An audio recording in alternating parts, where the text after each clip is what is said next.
What's up, boys? What's going on? Happy Friday. Oh no, Dusty's already gone. This guy. What is happening? This guy with his internet connections, Our fourth host today is having internet connections as well.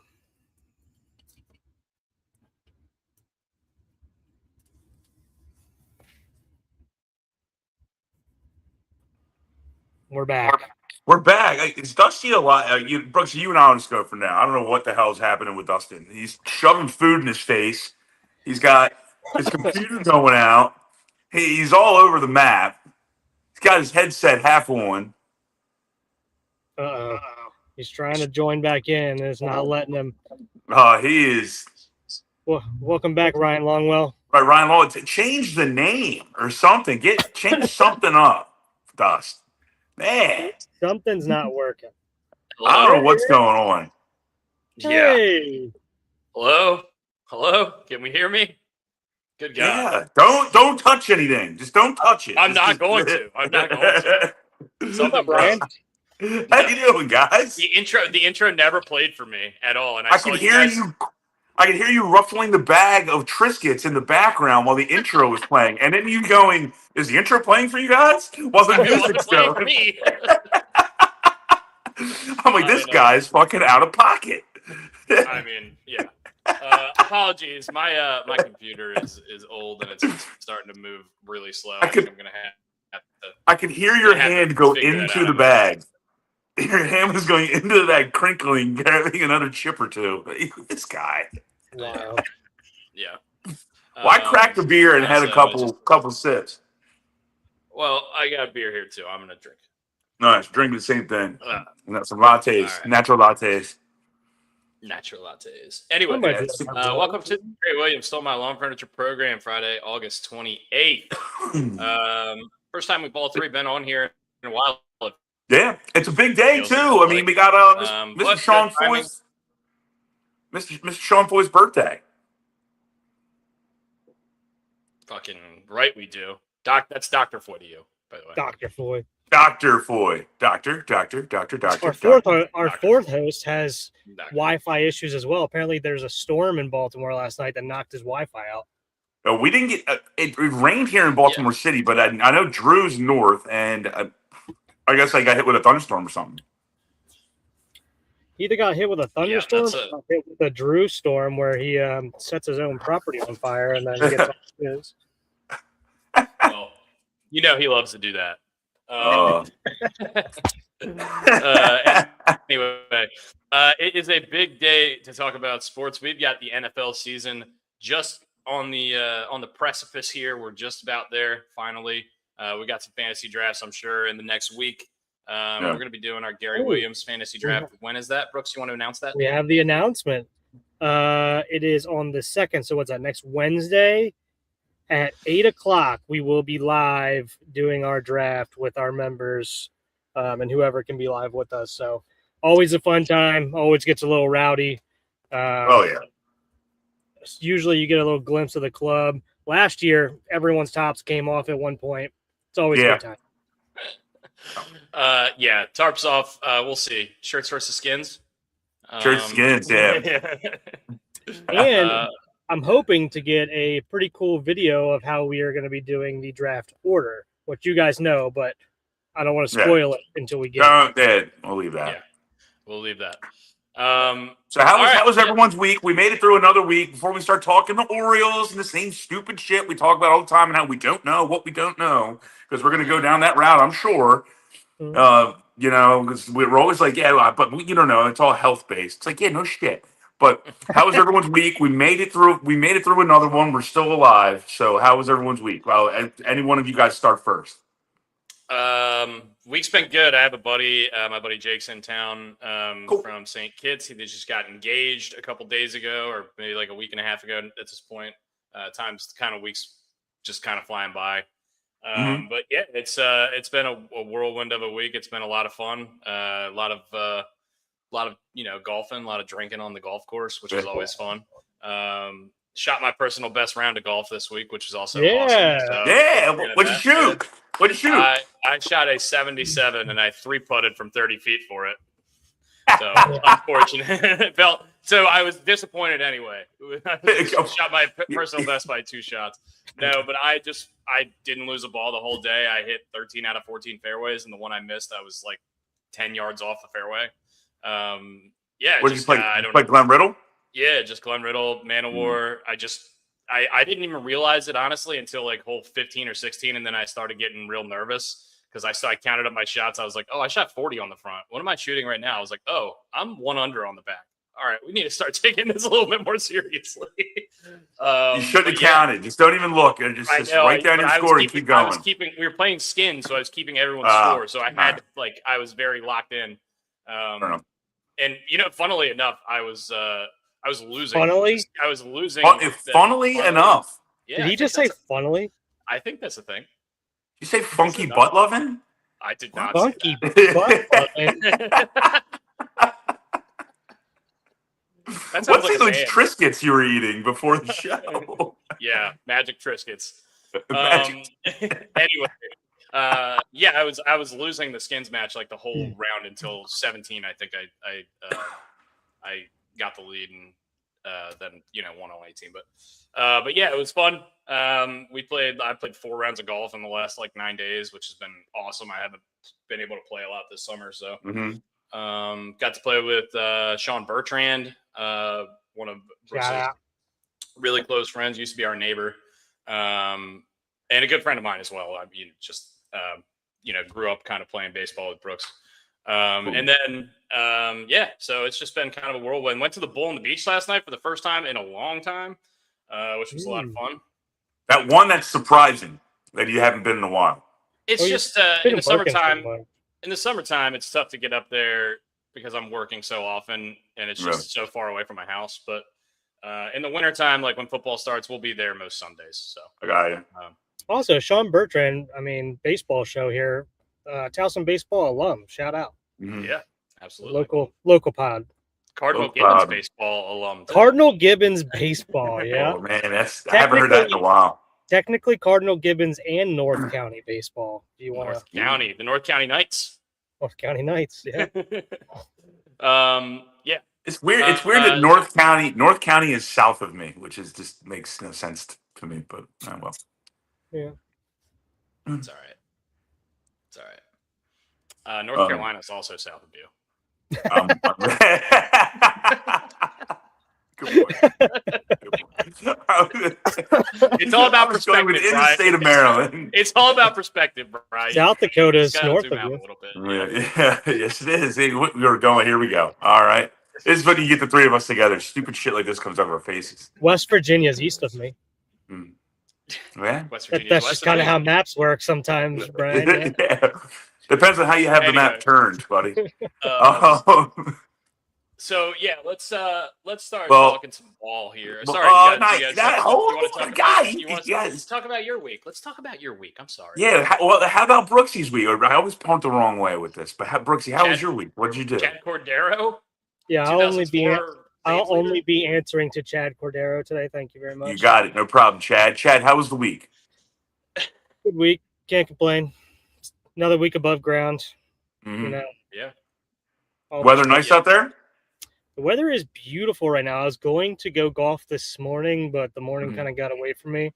I was going to try to play 9 holes before the podcast, but yeah, it's gotten away from me a little bit, so I didn't get to get out there today. It's 75 degrees right now and sunny, so that's awesome. Yeah, I think the high today is 80, so it's gonna be perfect weather. That's perfect golf weather. It's cloudy here. There's like a 20% chance of rain. We're hoping it holds off. I'm going to a barbecue later. I was just discussing with these fellas off the air. So yeah, hopefully the weather stays good here. Brian Rogers. It's 80. It's 80 degrees. It's going to be 80 degrees here too. So I guess the weather in Indy and Maryland are lining up pretty good. But like you, Dusty, it's a little overcast right now. That also could just be all the fucking soot and gravel that's in the air. When I was walking Carlos, I came back in my glasses. And Brooks saw it before you could get on here, Dusty. I just had like soot, like on my lenses of my glasses. There's so much shit in the air out there because they're digging up concrete again. It's like a volcano erupted there or something. It is like Pompeii outside. So yeah, it's Mr. Foy's birthday, and then I went let me tell you, Delaware Dave took me to Delaware Dave's farm out in Laurel, Delmar, Delaware. It's near Seaford, Delaware. I am not meant to be a farmer because I did one full day of baling hay, and my entire body is so sore. So this is 2 days ago. I was out there baling hay, standing on top of an 8,000-pound stack of hay on a wagon all the way to the top. I'm like I'm like 2 stories up, if you want to put it like in terms of height. Stand on top of the hay bales. Those bales of hay weigh about 60 to anywhere from like 60 to 100 pounds. And my body is just aching. We got home yesterday around like 4, and I went to sleep I took a nap around like 6, and I slept straight through till like 2 a.m. And I woke up and I was like, fuck. Yeah, that's. I mean, you would get used to it at some point, but it is it's rough. Yeah. It's tiring, that's for sure. It's time. I mean, we slept in. So we go out to his farm. We start baling hay. It's me, my buddy Nate, who's come on here and he bartends at Pig and Rooster, and he drops off, shots and badges from time to time. You've seen Nate. It was me, him, and Dell, and then two farm hands that Dell has out there, and Gabriel and Aaron. They're very nice guys. We got outworked by a 66-year-old man named Gabriel. He worked on the farm from like 8 a.m. to like 7 or 8 p.m. Dude, we actually got done baling hay, showered, went and got dinner at some pizza joint. Delmar Pizza? Delmar Pizza. Fucking Delmar Pizza is so good. The Delmar Pizza. Yeah, it was Delmar Pizza. We came back. This guy's still there working on the horses. Like the 4 horses they got out there. I'm like, this guy is a maniac. And Del goes, I don't think he likes his wife. So it's like, okay. I'm telling you, like those older farmers, man, they're a different breed. That's all they know, man. Different breed, dude. I think they'll live forever. Seriously. This guy was he's super nice. He had a couple coolers filled with hay, baling hay. Yeah, you gotta wear long sleeves, brother. Yeah, it's not fun. I mean, I got cuts on my legs and stuff because it was pretty hot out, and I should have wore jeans, but I didn't. But I got some cuts on my legs. It's yeoman's labor. You're out there, you're sweating, and if you had drinks the night before, you sweat every toxin out of your body like instantaneously, just working out there on the farm. But it was a lot of fun. Slept in Dell's trailer. Yeah, we're having a good time. We drove back from the farm yesterday. Like I said, got home, and then I was just exhausted, so I fell asleep. And I woke up at I think I actually woke up at like 12:50, 1 o'clock in the morning. And I'm like, fuck, now I'm up. Like so I stayed up till like 5:30 in the morning this morning or whatever, because I was wide awake. Yeah. But whatever. So yeah, I was probably up before Brooks, which never happens. That's back in the day. That's when you put on TNT and you find a TNT movie and just The Rock was on. Yeah, The Rock. There you go. The Rock was on. The Rock was on AMC. Yeah, it's either The Rock or Con Air or Face Off or something like that. Yeah. It was a lot of fun. Delmar Pizza was great. This guy Gabriel was killer, man. He's bow-legged. I think he's like from Guatemala or something like that. This dude just fucking works, and it doesn't faze him. But we drank a bunch of beers. Del had about 15 Heineken Silvers. Nate and I polished off a bottle of Wheatley. Yeah. Why was he drinking Heineken Silvers? Well, because he gets them for free from our buddy Dave Pickett, because he sells so much Dos Equis. Heineken and Dos Equis, same distributor. Yeah. So he just has so many Heineken Silvers. He's just slamming them. Whatever. I love it. We're eating Entenmann's cookies, making a campfire, having a blast. If I told you that I'm still wearing the same shorts we drove home in yesterday, and if I said I wasn't, I'd be lying. I'm still wearing the same mesh shorts that I rode home from Delaware in. Whoa. Did we get a delivery or something? What was that? I don't know what that was.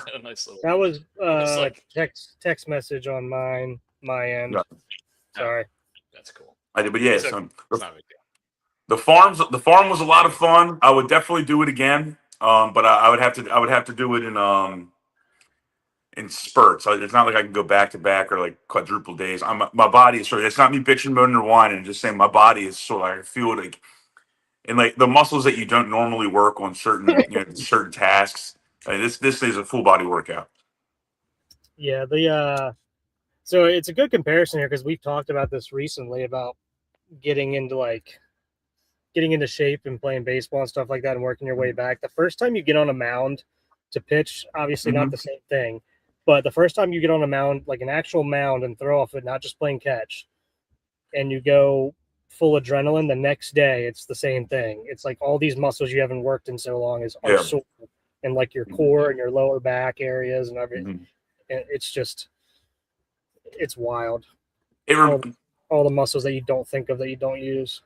We would and I don't know about you there, Brooks, in college when we would train before the season, like you would get back and coach put you through the rigors of getting yourself back in shape. We would get into a pool and you would wear a full like team oriented sweatsuit, hoodie, sweatpants. And you would get in there, you would just tread water, and then you would swim in your full outfit. And then as you would begin to continue to swim, you would be able to shed an article of clothing. Now you have, the bathing suit on underneath your sweatpants. But the next day, because aquatics are phenomenal for your body, there are muscles you had not worked in forever that just hurt. Like my ass hurts from just moving hay bales. It's like literally, I'm not trying to like gravity do the work, but I'm like literally physically and pushing. But I'm also using my legs, and like my ass is all of a sudden like, oh man, sore as hell. I'll let you guys run with that from there. Nah, I mean, I don't know that feeling. I've got no ass. You should call up my neighbor. Huge ass. Huge ass. Golf requires goofy pants and a fat ass. All right. Yeah. Huge ass. Call my neighbor, the accountant. Huge ass. We got the Battle of I-95 today at the Big Crab Cake in Baltimore. Are you guys excited for the Ravens and the Command Skins? Nope. No. Yeah. It's going to be a bunch of, guys trying to make the 53-man, which totally cool. I understand that. It's not my favorite thing to watch is preseason football. I had some customers come into Turtle and they were like, oh, what'd you think about that backup quarterback? And I was just like, I don't care because if Lamar Jackson gets hurt, then we're going to suck. It doesn't matter what he looks like. It does not matter. Nothing else matters except his health. It only matters if you need him for like a week or 2 or 3. But if he's in there to play an extended period of time, we're not in good shape. Lamar sprains his ankle. He misses 2 games. Whatever. Huntley can win us a game and go 1-1 in those 2 weeks. Whatever. I trust it. He can just hand the ball to Derrick Henry and not make mistakes. But I mean, look, if that guy who played against the Vikings, I can't remember his name, if he's playing any games for us at quarterback this year, we're going to be in trouble. We're going to be in big trouble. We might as well have Ryan Kicks Longwell fucking going at the QB. Hey, since we're on the football topic, and you mentioned the Vikings, all right. And I mentioned their former kicker, Ryan Kicks Longwell. Yeah. All right. So there's rumor that JJ McCarthy might not make the Vikings roster, which is crazy. You mean 9? JJ McCarthy or 9? Yeah, his name's 9. What? You don't remember that last year? He was calling himself 9 and he was talking in the third person. No. Yeah. He had like this. They called it his like. Yeah. Alter ego. He was like, you know how Ricky Henderson always talked in the third person. Yeah. And he was like, Ricky's doing this, whatever. JJ McCarthy was doing that, but he was calling himself 9. At least he used his real fucking name. He didn't call himself like Chris Gaines, which Garth Brooks did. Like he didn't make an alter ego. Yeah. Speaking of, I think I'm out on Garth Brooks. Yeah, well. I mean, look, there's a lot of bangers from the '90s, but yeah, definitely some weird stuff going on. He's a corny guy. Corny dude. Everything else, strange feller. Yeah. But so if JJ McCarthy gets cut by the Vikings, all right. Now I'm looking way ahead. Would you be curious if the Ravens would pick him up? First round pick. He'll be on the cheap. And he can sit. He would be. Every team in the league would want him. Yeah, he can sit behind, name that team's quarterback. And then maybe when that team has to leave, that quarterback leave for more money, you can plug him in. I don't know. Like if I'm the Dolphins or the Steelers or the Raiders, or not the Or the Raiders, I guess the Flyers, Raiders just yeah. got the number 1 pick. In the game. I mean, like, why would you not? Especially, imagine you're the Cardinals. Basically, they could just do a quarterback swap. 9 for Kyler. Yeah. Yeah, and I mean, imagine J.J. McCarthy. Obviously, was he the first quarterback taken in that draft? Nah, he's a third, I think, third or fourth. Yeah, we've gone over that. Regardless, like, what if he finds lightning in a barrel, like, and figures it out all of a sudden? You know, why not take a cheap flyer and, you know, let him sit behind whoever and maybe figure something out? Who knows? Yeah, I think the Steelers make a lot of sense. Like Dusty said, that would make so much sense. Well, who's their backup? The Steelers head coach Mike McCarthy actually said that all 4 of the quarterbacks that he has evaluated this offseason have a very good chance to make the roster. That would be hilarious if they carried 4 quarterbacks on that team. They won't. I don't know when the last time some team has done that. Most teams don't even carry 3, which is, that would be crazy. But we need our Steelers. I think Steelers they have Mason. They have Mason Rudolph, who's been there forever and stinks. They have Will Howard, who was a second-year guy out of Ohio State, who also kind of stinks. And then they have rookie Drew Aller, who apparently is has got the Kyle Bowler arm. He can take a knee and throw the ball really far. So we'll see if that light makes up your him good. DMs too. Yeah. He went to a loser school and he's a loser. So I mean, if I'm a Steelers fan, I'd have to think like, hey, let's move on from Mason Rudolph and just let Will Howard and Drew Aller sit back there and see if they can figure it out. But yeah, I don't know. I don't really know. I don't have any confidence in the Steelers this year. I think their coach is significantly worse than it was last year, and I don't think their quarterback has gotten any younger. I don't think their team has gotten any better. I do, however, like you don't have to think the quarterback got any younger. He didn't. We all didn't get any younger. That's a fact. Yeah. I'm not a scientist, but I do know we all got older. Here's a picture of me when I was younger. Every picture is of you when you were younger.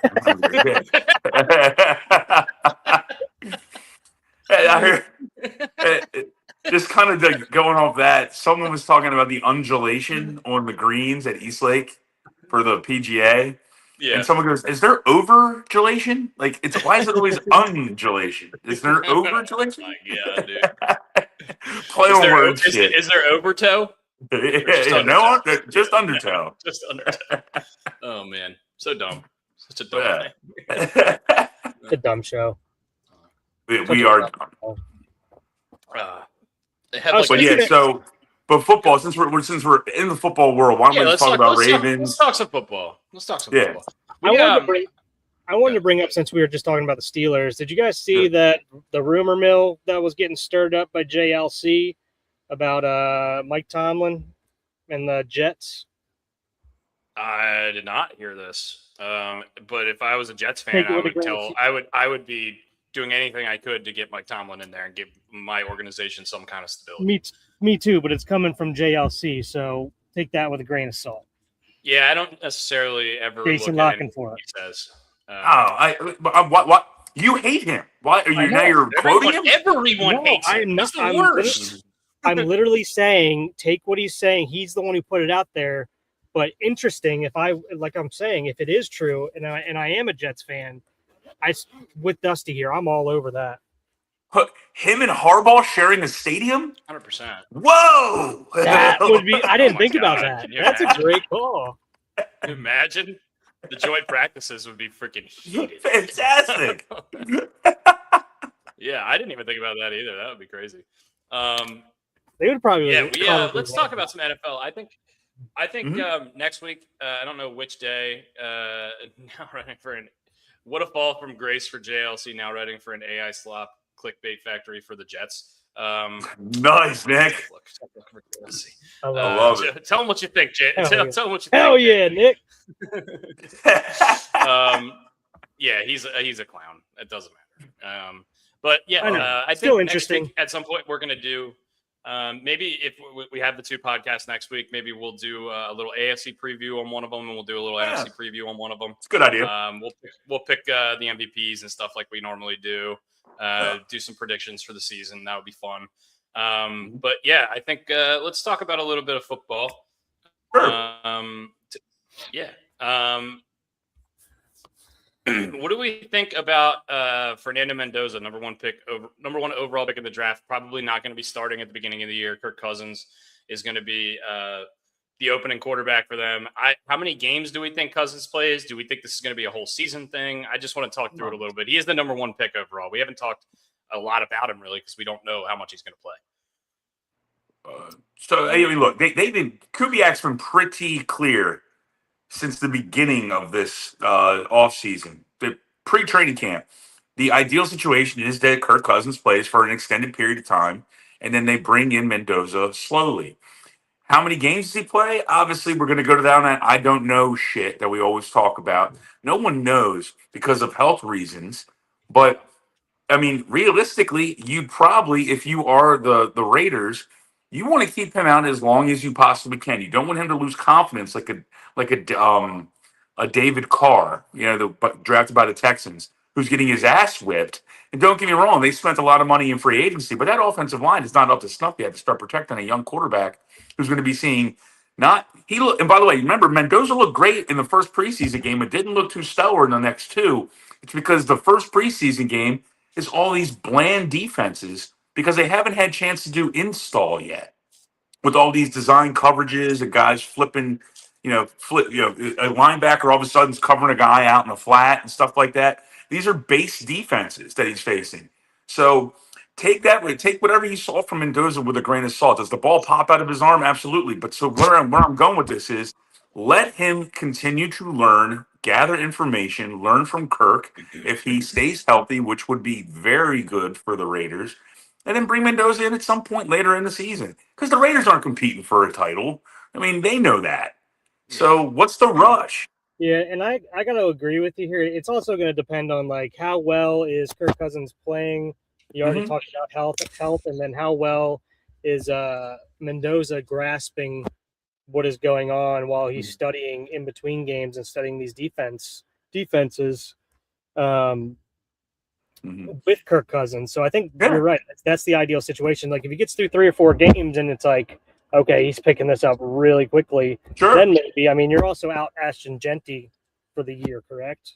I don't know about the year. He's not out for the year. No, it said sprained ankle. They had initially thought it was an Achilles. Okay. Yeah. Initially thought it was an Achilles, but I think it's a high ankle sprain. So it's a high ankle sprain. Imagine he's going to miss 2, 3, 4 weeks, but he'll be fine.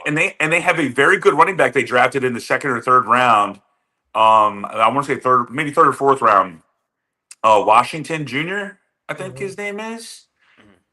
He's been getting some run, but you don't want to have a backup. You don't want to have your backup running back in the game with a rookie quarterback because running backs had to be able to pick up blocks, and then you don't want him getting trucked by let's just say, Micah Parsons, and Micah Parsons having a free shot on Fernando Mendoza. And by the way, Mendoza says all the right things. He's a choir boy in a city that is not a choir boy city. He's got everything going the right direction. The team seems to be going in the right direction. They got a great center from us in Linderbaum. I mean, they don't have great receivers. That's another concern that I would have. They have a phenomenal tight end. We know that. They got 2 phenomenal tight ends, actually. 2 phenomenal tight ends. What's their receiving core? Can you name a Raiders receiver? I can't. I don't know that I can't either. I'm trying to. Jacoby Myers isn't there anymore. He's with the Jaguars. Yeah. Hunter Renfrow. He's on the Panthers. I thought he was. I'm pulling it up now. Was the ghost of Adam Thielen there at one point last year? I don't know. So they got Trey Tucker, Malik Benson, Cedric Jackson, and Brandon Johnson. So I know Trey Tucker. I've heard of Trey Tucker. Oh, no, sorry. I was going down the wrong way. So Trey Tucker, Jalen Naylor, and Jack Beck. Oh, okay. I know who all 3 of those guys are. And they might soon have Rashad Bateman. Jalen Naylor was like the number 3 behind Addison and Jefferson in Minnesota the last couple of years. Actually, a pretty good player. Good player. And then the Beck guy, he was either with the Rams or the Seahawks or maybe both. Here, let me open up his page. He's a white receiver. It's from TCU. Oh, he's a rookie. Oh, really? Oh, Wait, must be. never mind. Well, we're probably thinking of Anthony Beck. No, he played last year with the Raiders, but that's it. Either way, the point of this is okay. you don't have Okay, then I great don't know him. receivers for your rookie quarterback, and you don't want your rookie quarterback being, given to the wolves. Going back to what Randy said here, who is a Raiders fan and follows them closer than we do, and I think we agree. We agree with Randy here. Don't play him until he has to play. Yeah. If Cousins gets hurt or if he's playing like dog shit, and a mixture of if it seems like he's getting everything off the field in terms of reading the defenses and in between. I mean, he's never had to go back and look at game film from like real defense yet, from himself or anybody really. He's just been looking at preseason game film, as you said. Yeah, okay. It's because people need clickbait. They need something to talk about right away. They saw that first game where he looked stellar. Let me tell you who played in that game.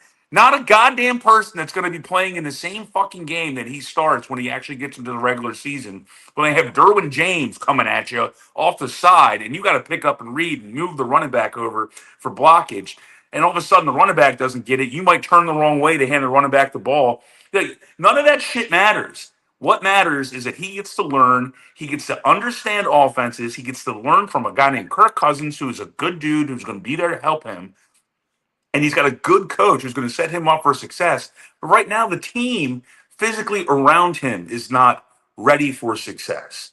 Yeah, and I agree. I think it is nice to see him do well, though, as opposed to the contrary. But yeah, just take it. It's good to see, but it's also not like the end all be all. But I will spoil a little bit what I'm thinking for when we go through our AFC and NFC preview shows. I do think, I don't want to say surprise team, but I think much improved team will be the Raiders. Yeah, year to year. They'll play spoiler here, without a doubt. I agree with you there, Brooksy. They'll play spoiler. They'll win, 4 or 5 games.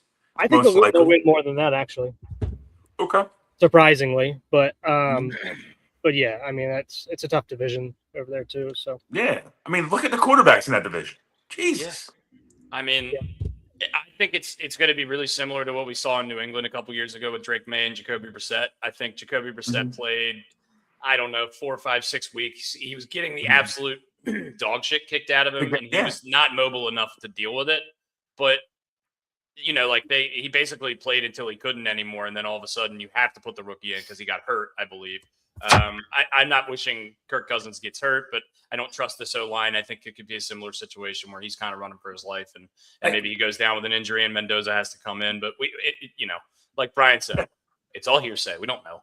It's all hearsay. When you think about it, if you look at some of the stuff that happened in the past, like look, Patrick Mahomes was drafted by a playoff team with Alex Smith on it and had a decent line. I mean, they had an actual good line with Mitchell Schwartz, and they had Eric Fisher, and I'm blanking on some of the other lineman names. They had good receivers. They had Kelsey. You had those pieces in place, and Alex Smith let Mahomes sit for an entire year. And then they see in practice how good Mahomes is, and that's when they trade Alex Smith to the Redskins. Then you also look at the Dallas situation, right? They actually didn't even want Dak Prescott. They wanted Connor Cook. And the Raiders actually swooped in and took Connor Cook in front of them. So Dak Prescott became the third string quarterback in Dallas. Now, you don't want a situation in Oakland where you have to forcibly put Mendoza in, because that's what happened to Dak. Romo hurt his back. Kellen Moore got hurt with something. And then Dak came in and won 13 freaking games. And that's an anomaly. I mean, the Joe Flacco situation is also an anomaly because Troy Smith got sick. He had that illness, so he lost a ton of weight. And Flacco came in and succeeded and went to the AFC Championship game. But those are outliers. Everything else is littered with hell. Yeah, I think Ben went to the AFC Championship game in his rookie year as well, and I think he won the Super Bowl in his second year. Second or third year. I remember because they had Tommy Maddox as the starter. Tommy Maddox, XFL legend. Tommy Maddox, by the way, XFL champion, I believe.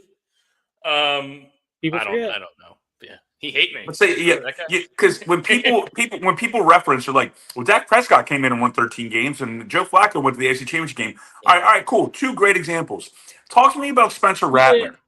Talk to me about David Carr. Also, think about those two, specifically those two situations. They both had incredibly good offensive lines. I mean, that Dallas Cowboys line was historically good. Zach Martin's a Hall of Famer. Fucking Tyron Smith was like an All-Pro several years in a row. And you drafted they had guys. Your rookie running back, I think, led the league in rushing. In Zeke Elliott. Zeke Elliott, It was a stud. Yeah, man. I mean, even Flacco, he came into what Matt Burke was here, I think, probably then. You had Matt, Yonda Burke. Ben Grubbs. Yeah, I think Ben Grubbs might have still been on the team. He was a stud. Yeah. Fletchio Simile. Former Raider grade. Yeah. So I mean, when people point out it's like taking like medical research and picking out all the successful treatments, but it just flat out ignoring all the ones where someone died. Okay, because there have been quarterbacks' careers that have died. All right, because you rushed them in all of a sudden out of nowhere. Like, see Jake Locker. Hi, Will Levis. How are you doing? Go do your Duke's Mayo commercial. Like, when you look at some of these, Christian Ponder, you just throw these guys to the wolves, and then they get eaten by the wolves. What's up? Almost Sam Darnold. Almost. I mean, this is look at it. One career. You probably say the same thing about Geno Smith too. I mean, he had to reinvent his career too. And then people are like, "Oh, why didn't people pick up Sam Darnold? Why not Sam Darnold? Why not Sam Darnold? Why not Sam Darnold?" Well, I know why. Because everyone made fun of him for seeing ghosts. You know why? Because he had guys in his crotch the minute he would actually hike the ball, and he would go. He gets one read, and then he's getting killed. His head coach Adam Gase is a literal moron too. A moron. That guy was an absolute clown. One of the worst. He is. I looked up to see where Adam Gase was the other day randomly, and he is on the charge. He's on like the bottom of the totem pole on the Chargers. He's like QB coach, maybe. Not even. No, he's like offensive assistant or something. Chargers coaches. I'll tell you here in a second. I wonder what Ken Wisenhunt's doing these days. Anyway, and also, if I'm Mike Tomlin, he's gold on air. And just maybe the 2 or 3 times I've seen passing game specialist. What the fuck's that mean? Yep, that's what it means. Okay. Nobody knows. Nobody knows. Is he like is he there like on Tuesdays and Thursdays or something? Yeah. I think it's the equivalent of a grad assistant. Okay. I think George Costanza had a higher job title with the Yankees than Adam Gase did. Assistant to the traveling secretary. Oh man, I was watching a preseason game yesterday. It was Bills and who was it? Bills and somebody. I can't remember who they were playing, but Frank Gore Jr. scored a touchdown for the Bills, and I was "Oh my God, how old are we? God, how old are we?" Jeez. I was like, I remember the first time I felt really old when I saw Asante Samuel Jr. I remember seeing Asante Samuel Jr. and being like, "God, that sucks." And then a couple years ago, I remember seeing Jameer Nelson Jr. And I was just like, man, this is the worst. That guy was like playing. That guy was like playing for the NBA title when I was in high school, and he's got a son in the league already. But yeah, man, it's tough. Another thing, kind of circling back to Mendoza, he's still kind of learning how to be under center. He only took, I think, like 5 or 6 snaps in the run and gun shotgun offense at Indiana. Nothing against. I mean, look, he won a national title, but he's got to learn to be under center, and he's still doing that. Yeah. He's in the perfect situation. I think we can put a bow on this, but he's coming in, learning behind a quarterback who's willing. It seems like is willing to help him. Who's been good for a long time as a consummate professional. He's got a good head coach with NFL lineage in Kubiak, and he's got the owner and one of the owners of the team, and a guy who's probably has a lot of say in the Raiders organization is the greatest quarterback of all time. So he's got a lot of opportunity for tutelage.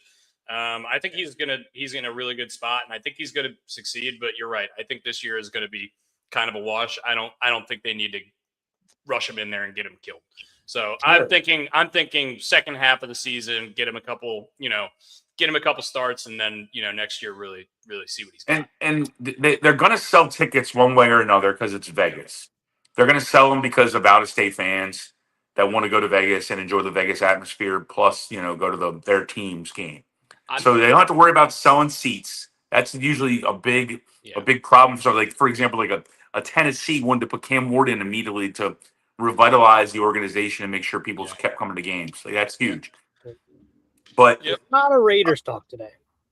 I know. He's the number one pick in the draft, and we haven't talked about him at all. I think Randy's probably party pumping right now, just while we talk Raiders. By the way, he is 4th on the odds list for Offensive Rookie of the Year at plus 700. Jeremiah Love is the odds-on favorite, although he just sprained his ankle. So I'll take Carnell Tate. And also, Jeremiah Love is in, he's in a timeshare there. They signed Tyler Algier to a real contract this offseason, and they still have James Conner there. I don't know. I love Jeremiah Love. I think he's going to be amazing, but I just don't think he's going to be. I don't think he's going to get enough carries. Carnell Tate, I don't hate that either. He's 6-1 right behind, and Jadarian Price, who I actually really like. Kenneth Walker is gone from Seattle. He is going. He's going to be a Kansas City Chief, and Zach Charbonnet is still recovering from his torn Achilles or ACL, whatever he tore. So he's going to miss the first 3 or 4 weeks of the season. This guy, Jadarian Price, is going to be probably the number 1 running back on, I would say, is the most talented roster in football. One of them, the defending Super Bowl champion. So I like Jadarian Price. We'll get into that kind of stuff in our NFL show. By the way, Jacoby Lane is 6th on this list. That's awesome to hear. By the way, 15-1. He's above Mekhi Lemon. He's above Concepcion, Denzel Boston. Did we? You know what? I don't want to jinx anything. I'm not going to say shit. We'll get there next week. I'm not even going to say anything next week because I don't want to jinx it because we never draft receivers. So we never draft good receivers. But continue. Can we continue going around the league? Yeah, for sure. Talk about whatever. All right. So does Shedeur Sanders come in over under week 2.5? The first 2 games the Browns open up on the road. They open up Jacksonville and Tampa, I believe, or maybe it's the inverse of that. Over under week 3. That's a tough one because I could see him starting week 3 if Deshaun and the fans there are not getting along, and then if you have the first 2 games. So the first home game is that's why I said week 2.5 because 2 games on the road. Let's say they go 1-1, or let's say they go 0-2. Do you want Deshaun Watson in front of those Cleveland fans? Because they might just have a mob outside ready to. I'm so ready for his contract to be over so he can get the fuck out of our lives. I do not want to talk about this guy anymore. It's the worst. He's not that guy, dude. Yeah, he's no shot. Like, I don't know. I'm taking the over. I think it's week 3. Yeah, sure. Yeah. No, it doesn't matter. They stink. Their best player is Dylan Gabriel. And it's only because he played in the third week preseason game against a bunch of trash players. What's unfortunate for them is that I love their offensive weapons. I love the rookies. I think Denzel Boston is good. I think Quinshot Judkins was really good last year as a rookie. Mm-hmm. I think he's good. That dude Fannin and Concepcion. They got Casey Concepcion. Yeah, their tight end Fannin last year was good. So good that they let Njoku walk go to the Chargers. I think they have a decent young core of talent on offense, but that quarterback situation is a complete disaster. Another team that would really probably be all in on J.J. McCarthy if he got cut. Once again, I doubt that J.J. McCarthy is going to get cut, but it's something within the realm of possibility for sure. So apparently Carson Wentz is beating him out in camp, and that would be the backup in Minnesota. That's tough. That's tough. And Brown still got Jerry Jeudy there. I forgot about that. Yeah. It's easy. It's where careers go to die. It's like going to the Washington Wizards. I mean, he had I'd say he had a decent year last year, all things considered, with the team and everything. But two honestly, years ago, he was like crazy. When Flacco was there for like those 5 weeks, he was going nuts. Wasn't that last year? I think that was 2 years ago. 2 years ago, because I think Flacco was only there like 4 weeks last year. Yeah, and honestly, their tight end, Harold Fannin Jr., I think he's a pretty decent little tight end too. So I mean, they got some talent there. Yeah.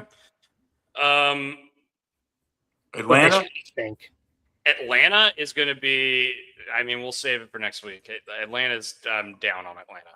couldn't be more down on it. If I'm in Atlanta, a skilled position player, I'm furious. If I'm Kyle Pitts, if I'm Bijan Robinson, I'm like Drake London. I'm like, but they at least paid those guys because they're going to be in the rookie. They're going to be in the rookie draft market. Next year.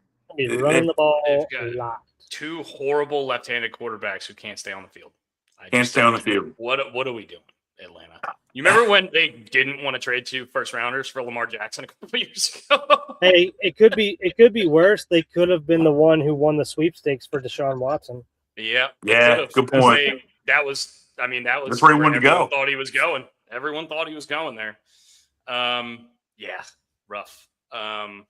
Although good ownership, they sell their concessions at cost there. I like that.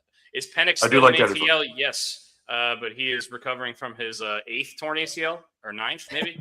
I can't remember which one. Lost count. He's at least tore 2 in college, maybe 3. He's coming back from injury. I believe he's still there, but they also have Tua Tagovailoa, who is 1 hit away from being out of the NFL. I don't get it. I don't know what the plan is there. Brooks or Dustin, can you look up who the 3rd string guy is? Some guy from Morehead State. His name's like Strom, or he apparently has just been studly. I haven't paid attention to the Atlanta Falcons. Jack Strand. All right, so this sounds like some kind of superhero. Sounds like a witness protection name. Jack Strand. What? Jack Strand. He doesn't have a picture yet. He went to Morehead. I don't know what that is. Well, apparently he's lighting it up in practice. It's not even Morehead State. It's Minnesota State / Morehead. They were the Dragons. Nice. Wow. D2 All-American last year, though. That was great. Although, I do have to say, remember that Colts team that everybody was high on last year? They beat them 34-6 in preseason. And the Lions went 4-0 and then went in the preseason. They went 0-16 in the regular season, and Dan Orlowski ran out of the back of the end zone. So that's why the preseason means absolutely nothing. The Lions won every preseason game, lost every regular season game. Why was Orlowski playing? Did Joey Harrington get hurt that year? Who knows? Stafford got hurt. Stafford, okay. Yeah. All right, that makes more sense. Jack Strand. That's that guy's gonna be that's like a spy movie. That sounds like a created player on like Madden, like what's his name?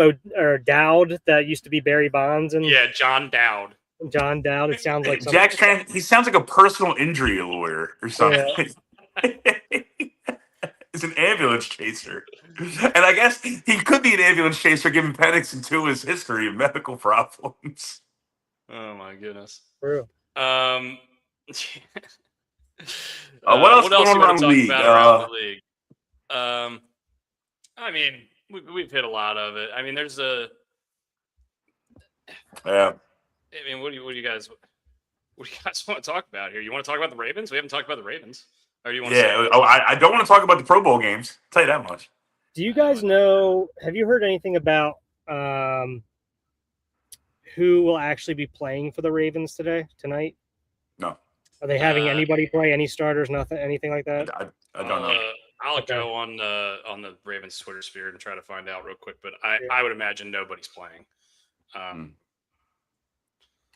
Yeah, that's what I'm kind of thinking too. I just pulled it up. I don't even want Jacoby Lane playing. But I don't know. I mean, there's not even a lot of buzz around town about the game tonight, even though it's the Battle of the Beltway.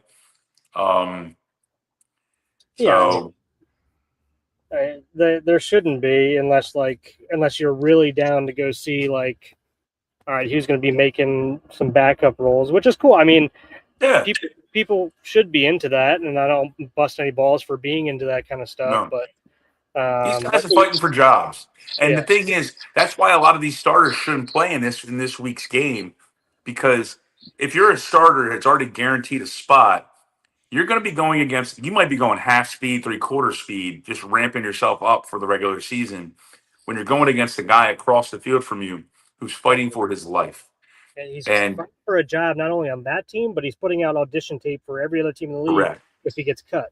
And he's going to be a ravenous. I mean, this. I'm just using my metaphor. He's going to be a ravenous dog going out there, and he's going to try to lay somebody out, make a name for himself, so he can either make that team that he's on currently, or put on tape, like you just said, Brooks, for another team. Yeah. What shit, I forgot what I was gonna say. Never mind. I forgot what I was gonna say.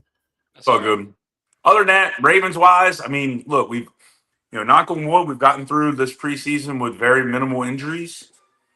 My door just opened. I don't know what's coming upstairs right now.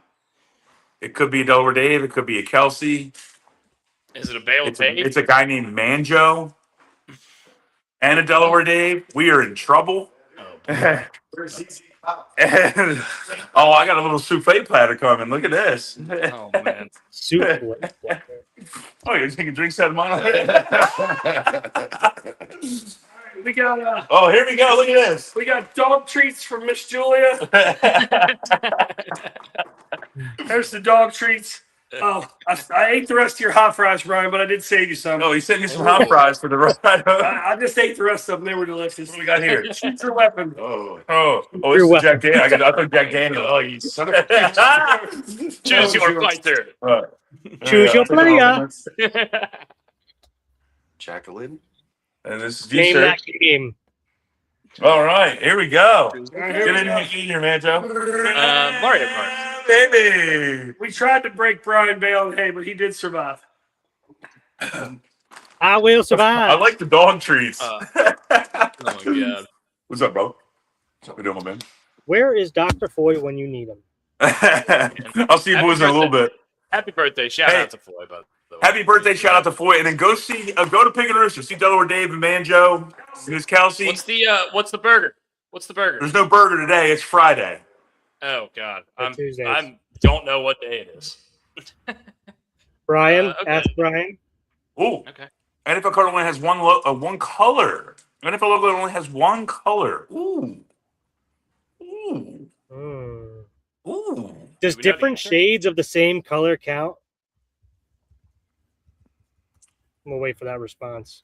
Yeah. Yeah, the first thing I guess I can't answer. This is Ask Brian. Yeah, it's an ask me. Damn. Let me soak on this while we keep going. And Randy, I'll get back to you. Okay, go ahead and soak. One solid color. One solid color. Okay. All right. Let me soak on this. I got you.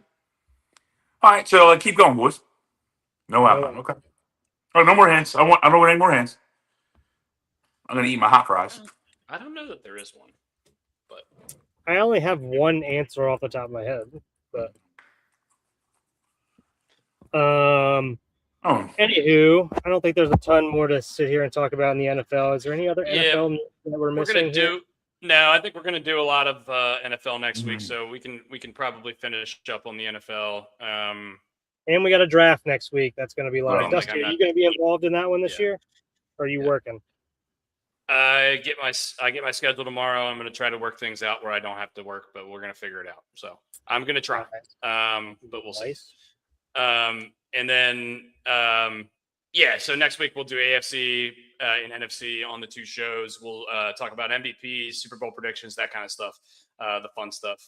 And then maybe we could like we do for the Homer draft, maybe we can do like a touchdown draft or something like that. That could be fun. We'll see. We got options. But yeah, as far as football goes, I think we've encapsulated a lot of stuff we wanted to talk about today. Except for, the owner of the 49ers trying to get rub and tugs for $140 in the trailer park. Yeah, we covered that. We covered that Tuesday. Yeah. It's ridiculous. Not much more to cover. How does that happen? Wednesday, 2 Wednesdays from now, we have football. We've got the rematch of the Super Bowl, New England and Seattle. The day after that, I think we have Rams-Niners on that Thursday, something like that. And then we are off to the races. It's going to be a lot of fun. We've got just a little over a week and a half until football, which is exciting. Let's move over to baseball, where Pete Alonso is engulfed. I'm gonna go Cowboys for Randy's question. I think the star is just one color. I think the star is just blue. There's white outline though, isn't there? Is there a white outline? There's an outline on all of them. Yeah, because I was thinking of the Browns. Oh, that's I only had the Browns. I only had the Browns as well as my. Yeah. Randy, give it to me because you got me good. You got this good here.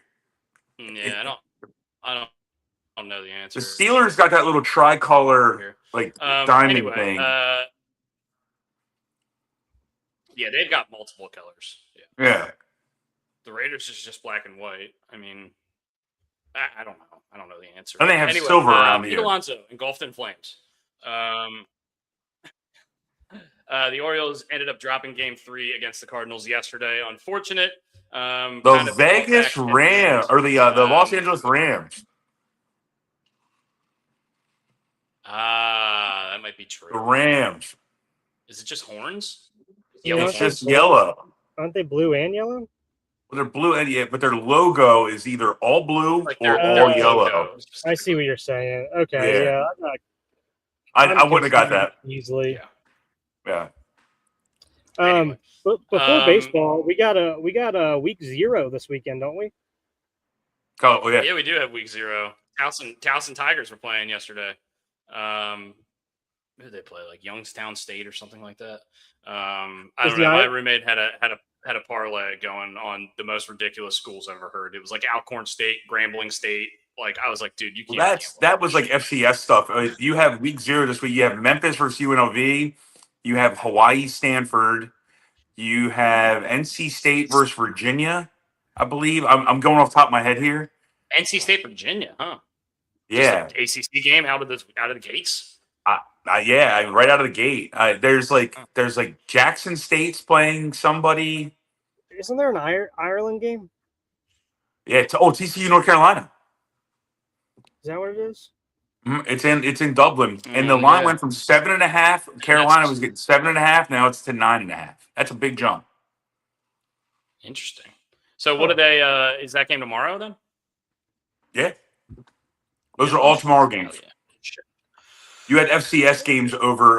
You had FCS games yesterday or 2 days ago? One of the two. Miami Stanford tonight. Probably both. Mm-hmm. Miami Stanford.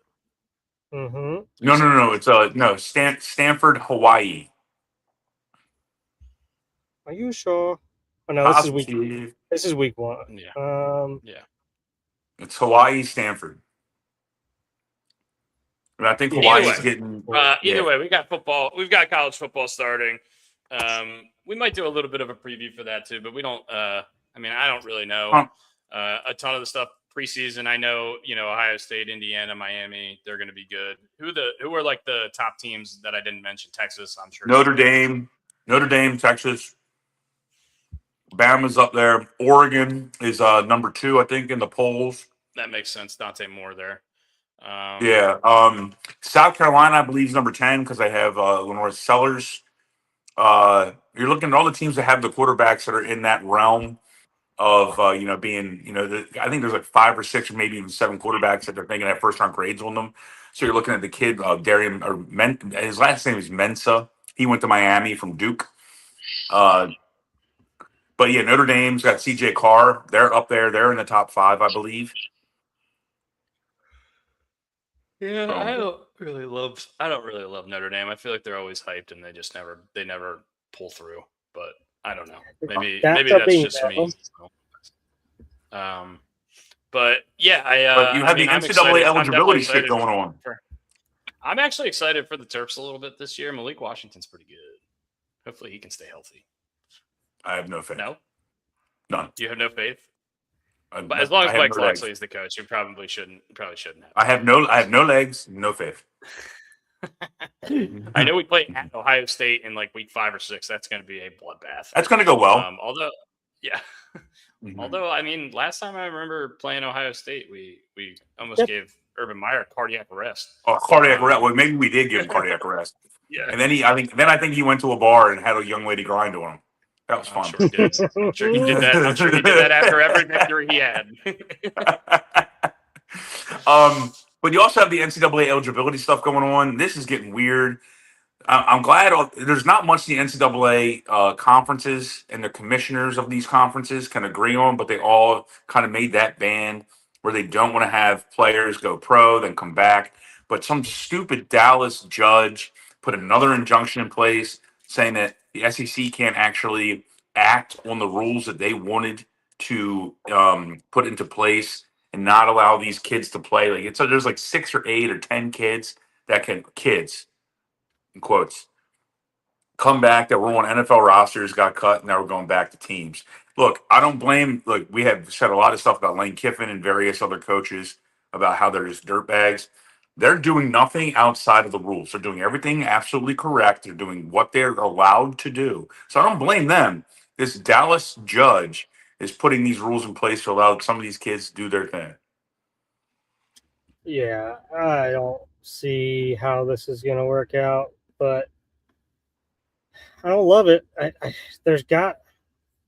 Yeah, you're right. There's nothing you can really do about it at this point, but I just don't like it.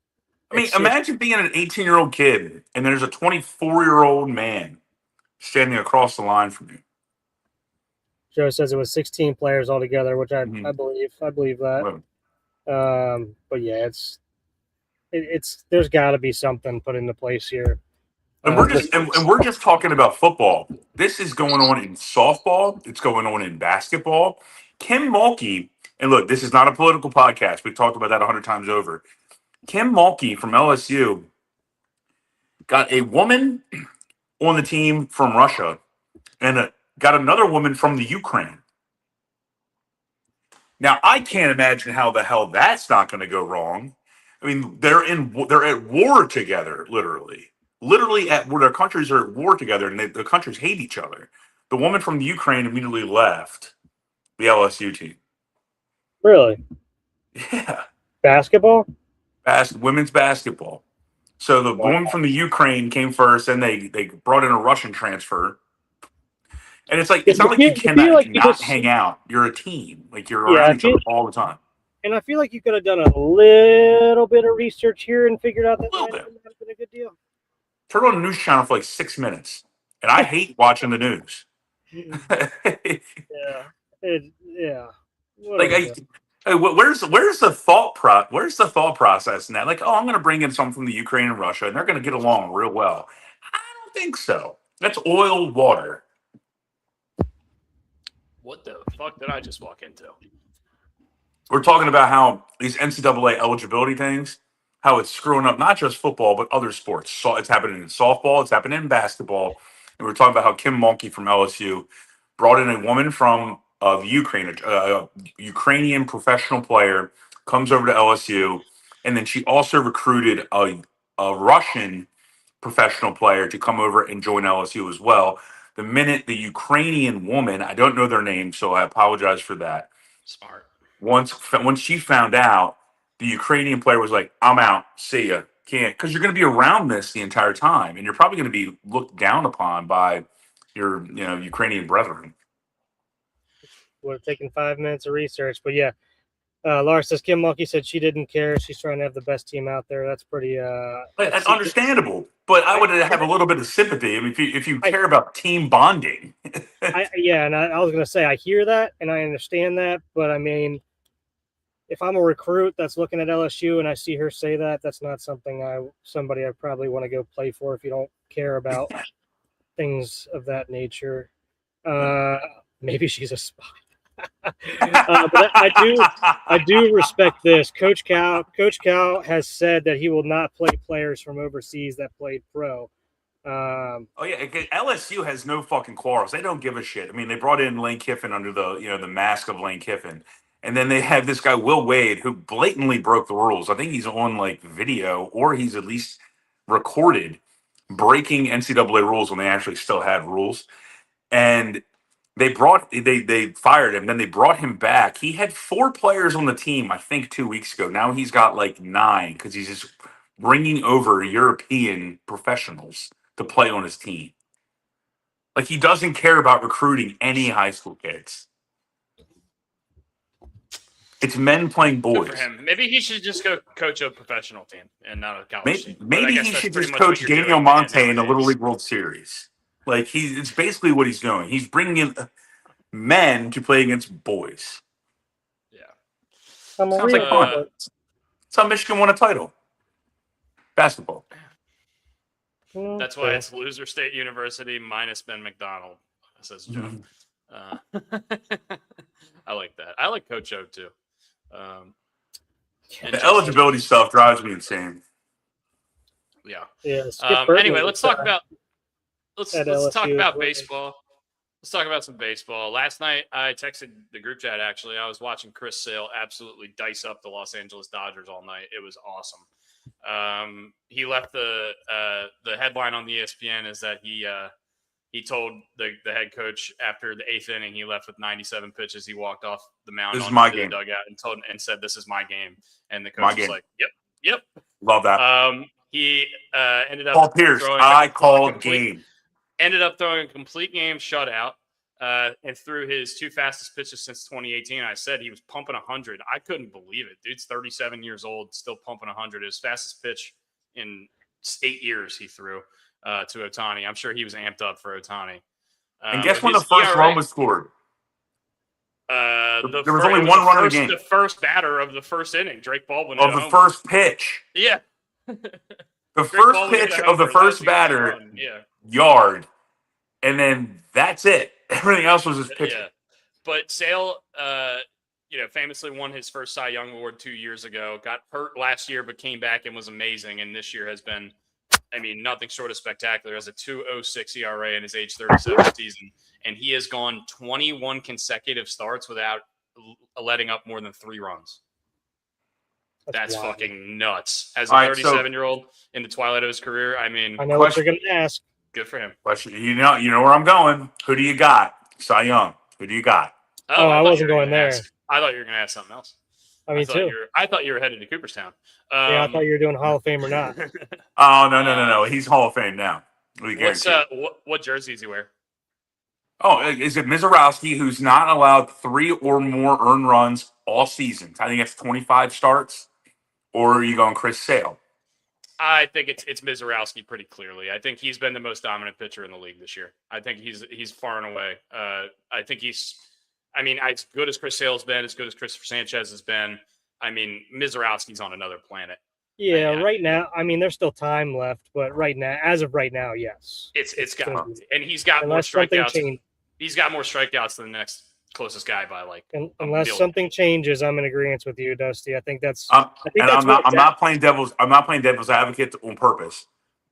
I'm gonna go Sale just after seeing that bulldog mentality. I think that will play to the Writers Association, who I believe votes on these things. But I really do. And this is a big deal. These games against the Dodgers right now are a big deal because they're fighting for a first-round bye. So these are, in a sense, not playoff games, but the closest thing you can get to it at this point in the year. I think what he did in the "This is mine" quote, I think that plays to the crowd. I really do. The crowd that votes. Sure, we still got a little bit of time left here. Not much, but a little bit of time. Another a little over a month. They're both well deserving. Whoever wins it, the other person's going to be jobbed. If you could split a Cy Young in half, I would just give it to each of them. But. Yeah. What I'll say is it's a lot in terms of the odds. The DraftKings has Mizorowski as a clear and heavy favorite with Sale as the number 2 and then Sanchez behind him. I will say though, however, in the American League, it's 2-horse racing. It's pretty dead even. It's been back and forth between Dylan Cease and Cam Schlittler all year. Mm-hmm. I think if all things stay the same, Schlittler's probably going to win because the Yankees are just better than the Blue Jays. And if you're splitting hairs, that's probably where you're going to split hairs there. Definitely not the names I thought we were going to be talking about for American League side at the beginning of the year. That's for sure. But going off your point there, Dusty, and once again, I'm not trying to play devil's advocate. I'm just a little bullshitting with you guys. Because Cease plays on the Blue Jays, he's got less support around him. Yeah, I guess. Does that placate into their thoughts? I don't know. No, because then at that point, you'd be taking the win-loss record into account, which nobody really does. Yeah. I don't know. We've gotten incredible numbers from Schlittler and Cease both. So, whoever wins, they deserve it. They both had really great seasons. And maybe Sale can make a push at Mizorowski. I'm not saying it's out of the realm of possibility, that's for sure. But, probably just, maybe 3 more starts in the regular season, if I had to guess. Yeah, Miz would have to have a couple bad starts, and the other guys would have to have, obviously, they're staying with what they've been doing. Yeah, Shane Baz Cy Young at 4-14. Don't think it's happening. Not his fault, that's for sure. But yeah, I'm excited to see who wins that reward. But let's go back to the question that we thought you were going to pose. Chris Sale, Hall of Famer. You say yes? Yes. Yeah. Agreed. Yeah. What jersey? Already got 1 Cy Young, and he's definitely going to come in either first or second in this Cy Young vote. I think I'm with Joe here. I think he goes in as a Brave because I think that's the place he's liked the most. I would say Red Sox. I would say Red Sox because he won them a World Series. The Hall of Fame picks it for him. He doesn't get a chance to pick. That's anymore. true. That's true. The Hall of Fame picks it for you now. Hall of Fame picks at the way box. I don't know. I would be interested to see it because he comes up with the White Sox, famously cut up the jersey. But pitched there for a while, and then was a stud for the Red Sox for the first 5 years of his tenure, and then kind of wasn't very good at the end. And then they traded him for a bag of peanuts, and he ends up winning a Cy Young and being one of the most dominant pitchers in the league for the last 3 years. But yeah, he's definitely a Hall of Famer. Yeah, I agree. The MVP voting, Jordan's going to win MVP in the American League by a lot. I think the Triple Crown's probably gone at this point. Alonso's running him ragged on the RBIs. Yeah. And I think Caminero might be right neck and neck with him on the home runs. Yeah. He's going to end up losing one of those. He's going to end up probably coming up just short of the Triple Crown, but not to, no detriment not by to much. His season. No detriment to his season at all. The guy's been absolutely fucking ridiculous this year. And he's probably the only reason the Houston Astros are even afloat at this point. Because that team has been struggling. On the National League side, Ohtani was penciled in for how long? And PCA, man. PCA is the new clubhouse favorite. And it's hard to argue. The guy is a fucking animal. And he was in this race last year as well for quite a bit of the season, and then kind of fell off at the end. But it's hard to say because Ohtani started 14, 15 games, had a 2 ERA. And is still hitting. He's got 30 homers and is going to finish with 35 homers and 100 RBIs with 15 starts of, I think 14 of them were quality starts. I don't know. It's hard to say. But it was the ancillary stuff of pitching. The pitching stuff put him over the top. He doesn't have that now because they're resting him, and now PCA is close to him, and so you're going to get voter fatigue because they just need something to write about. I get that, but also it doesn't take away the 14 starts that he had that probably won the Dodgers a lot of those games. You know what I mean? Correct. So, I don't know. PCA, by the way, 33 homers, hitting 275, but has just really kind of put the Cubs team on his back. And he's also swiped how many bags this year? 35 bags, maybe? Something like that, yeah. So I don't know. It's tough. It's a tight race there. But Ohtani's won 4 or 5 MVPs already in his 7 or 8 years in the league. He's 3 or 4. Probably not done. There's going to be voter fatigue. Now, if he had started the entire season in regards to pitching plus hitting and had another 50-50 year, then he's going to win.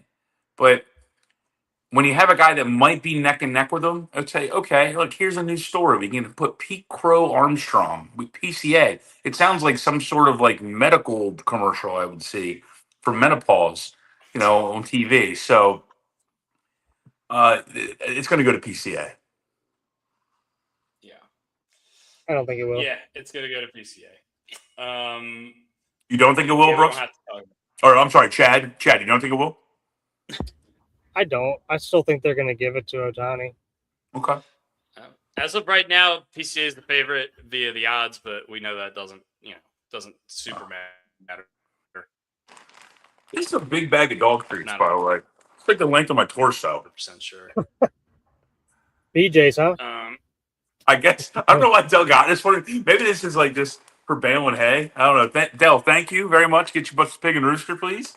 Thank you, Del. You know what I didn't realize? How good of a year Sonny Gray is gonna go through. Who? How good of a year Sonny Gray is having? He's having a really good year. I think we lost Dusty. Ryan kicks long well. Is he back? I don't know. He should come back as like Mason Crosby or something. Yeah, the ghost of Mason Crosby's throttling. He had the best. He had if Freddie Prinze Jr. could have gray hair, that would be Mason Crosby. Like that haircut that he had in whatever that stupid fucking movie is that you like a lot, baseball wise. Summer Catch. Stupid. I don't even like saying the name. It's a great movie. What are you talking about? Shut up. Top 5.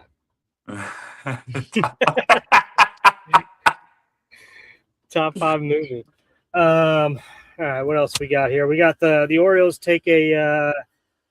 There's Mason. 2 out of 3. Back is Mason. Mason back is Mason Crosby. Yeah. Let's see here. Mason Crosby or something. Or something. He's trying at least. I give him credit. That's awesome.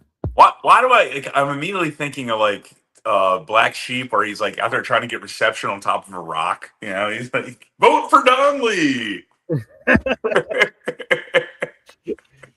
I can hear you guys the whole time. I was talking. You guys just weren't there. But you were just completely frozen. Your face is like. I look like I got around the horn. Look at your like shovel face. You're talking on the side of your mouth. You're like Sling Blade, French fried taters. I used to be normal, but then my brother Cassius hit me in the head with a shovel when I was a kid. I talked like this. Sorry, that was a little Nicky. Oh man, Popeye's chicken is the shit. Yeah. Oh, Dell. All right, so Dell had a great. So hey, on that topic, before we get to the O's, because I know we're gonna spend about 15 minutes on the O's. Dell posed this question while we were driving out to the farm. We're gonna be back from the farm. If you have one option on where to go, you're taking a road trip or whatever we were doing. Are you going to Royal Farms, Wawa, or Sheetz? You get one option. Let's say all 3 are in the same row. I mean, which one are you stopping at for gas?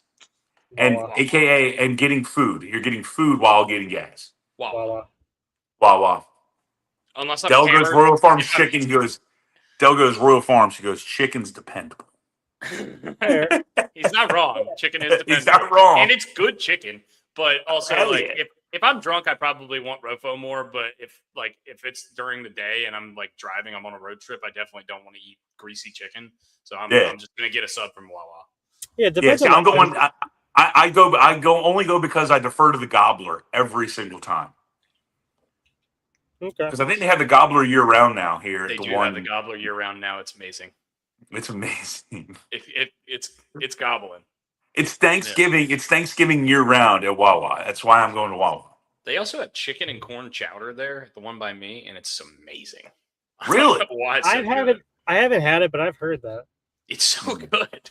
Also, the chicken noodle soup at Carrabba's. If you're ever at a Carrabba's, get the chicken noodle soup. It's the best chicken noodle soup I've ever had in my life.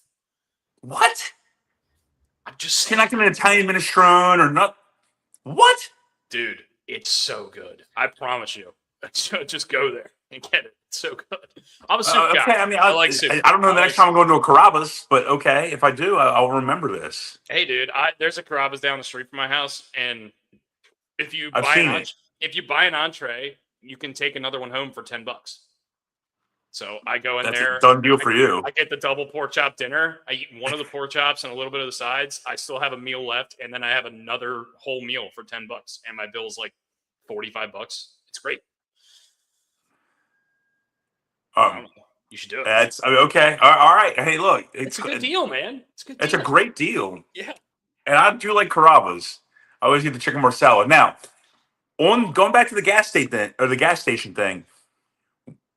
Well, Dell did ask that question, and it's a viable question that we've just answered.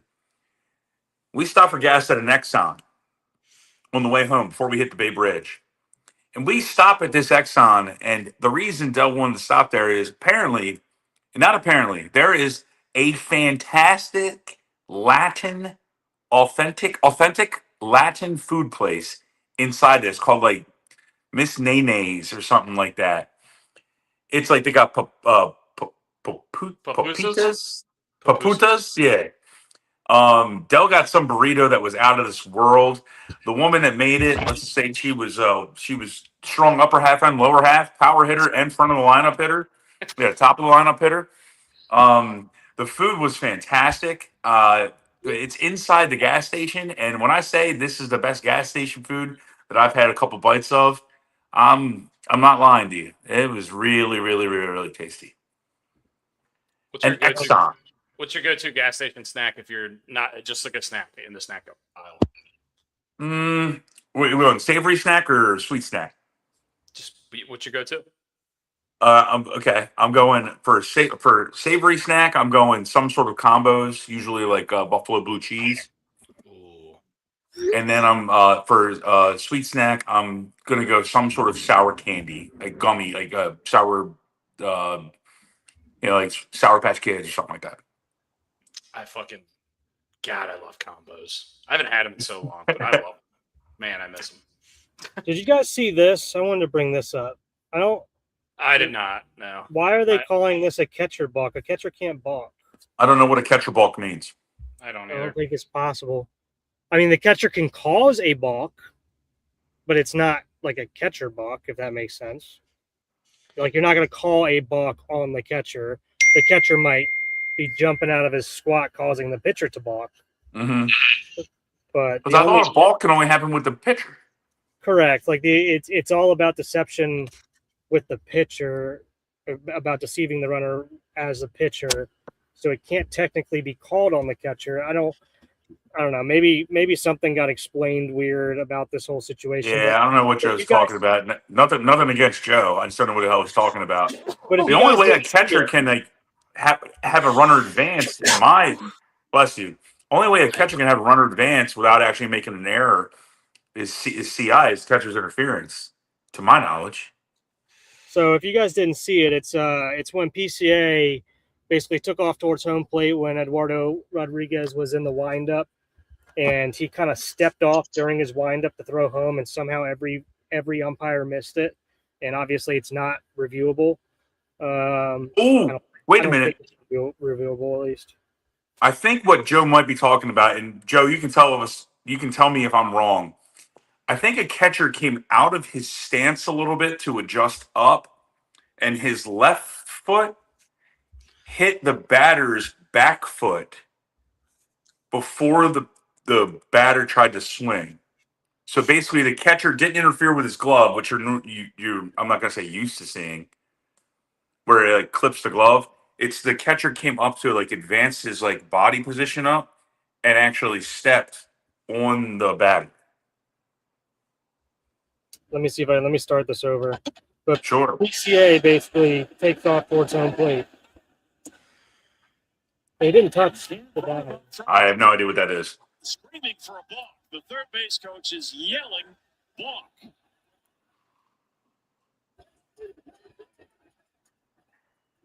Malachi Moore, the third base umpire, will check with Alfonso Marquez, the crew chief, is the plate umpire.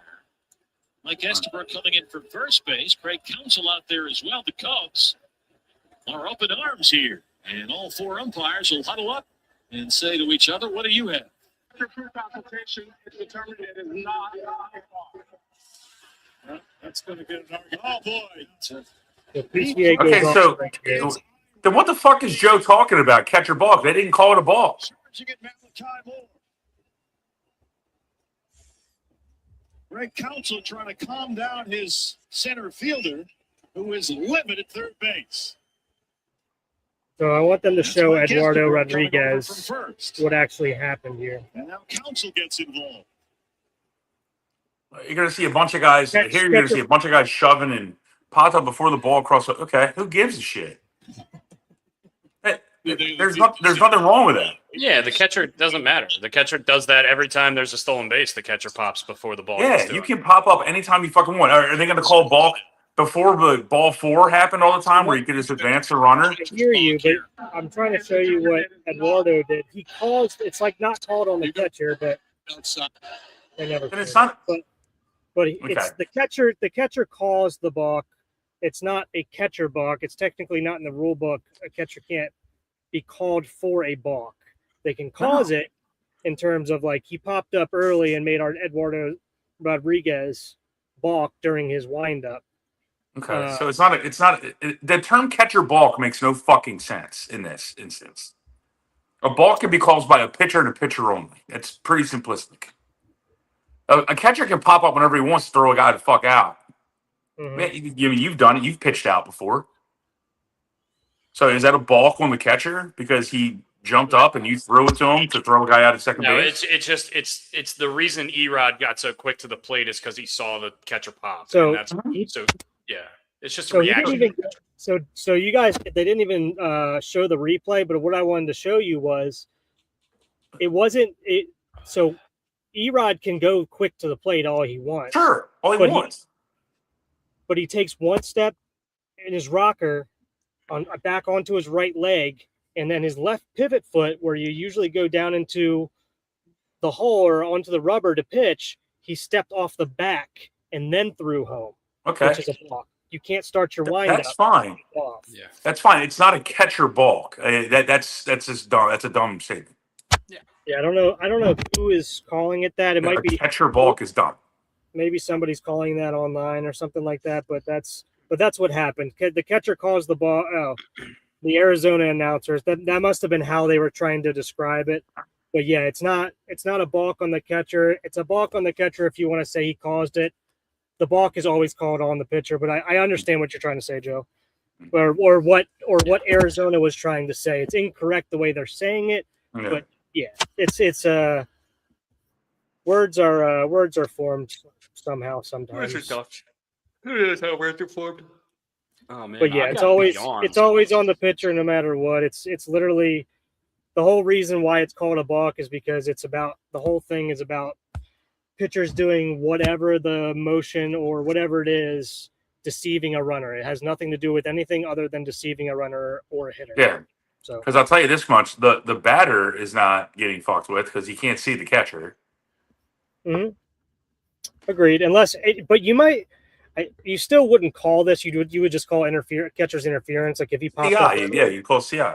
If he touched his foot or something but like you were saying, Brian, maybe before we saw it, if he popped up early and maybe caught the batter before he caught the ball to throw. That would be catcher's interference. That'd be CI, yeah, for sure, because that happened in a game like a week ago. Yeah. So, but yeah, I understand what you're saying, Joe. When I know we were talking about PCA, that's why I got brought up, because he was the one trying to make something happen there, and it was smartly so. He did make something happen. They just got the call so fucked up. So, and I don't know why can't you review that? It bothers me that you can't review that. That you can't review a balk. Well, that one's so easy. Egregious, yeah. Did he step off the rubber or not while he was in the windup, Yeah. But then you get into the weeds of like, are we going to review the 45 angle rule on lefty pickoffs, So, well, then that will get really bad. Max Fried wouldn't be the king of balks then. Because that guy balks every He's time good he at picks it. somebody off. He's I know he's really good at good, it. He balks every time.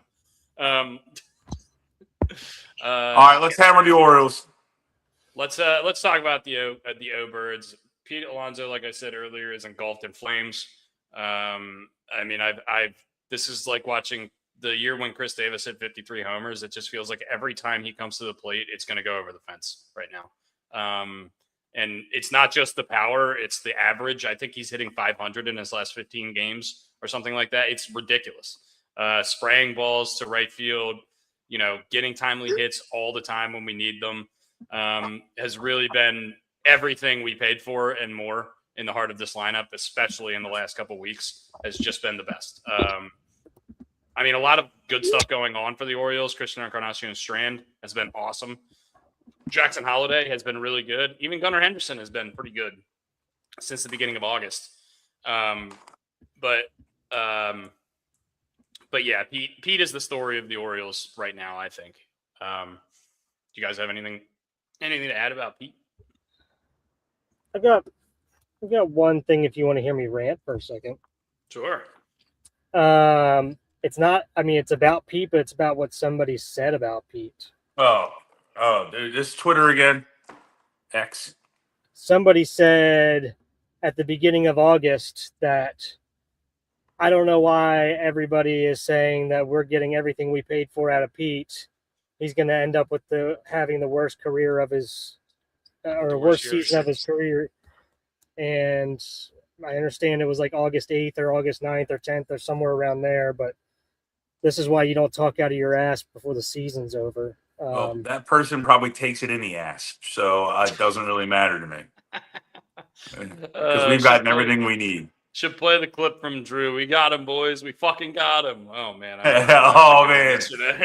That might be one of the best podcast moments where we just started getting loose. Beers were flowing that day. Beers were flowing. That day. But yeah, he's just been amazing. Let me quote. Here's the exact quote. Everybody talks about how Pete has done what they paid him to do. I think when you look at the numbers at the end of the year, we'll be seeing the worst season of his career. I don't think he's getting to 30 home runs. Every single active player on this roster needs to be better. And that was on August 8th.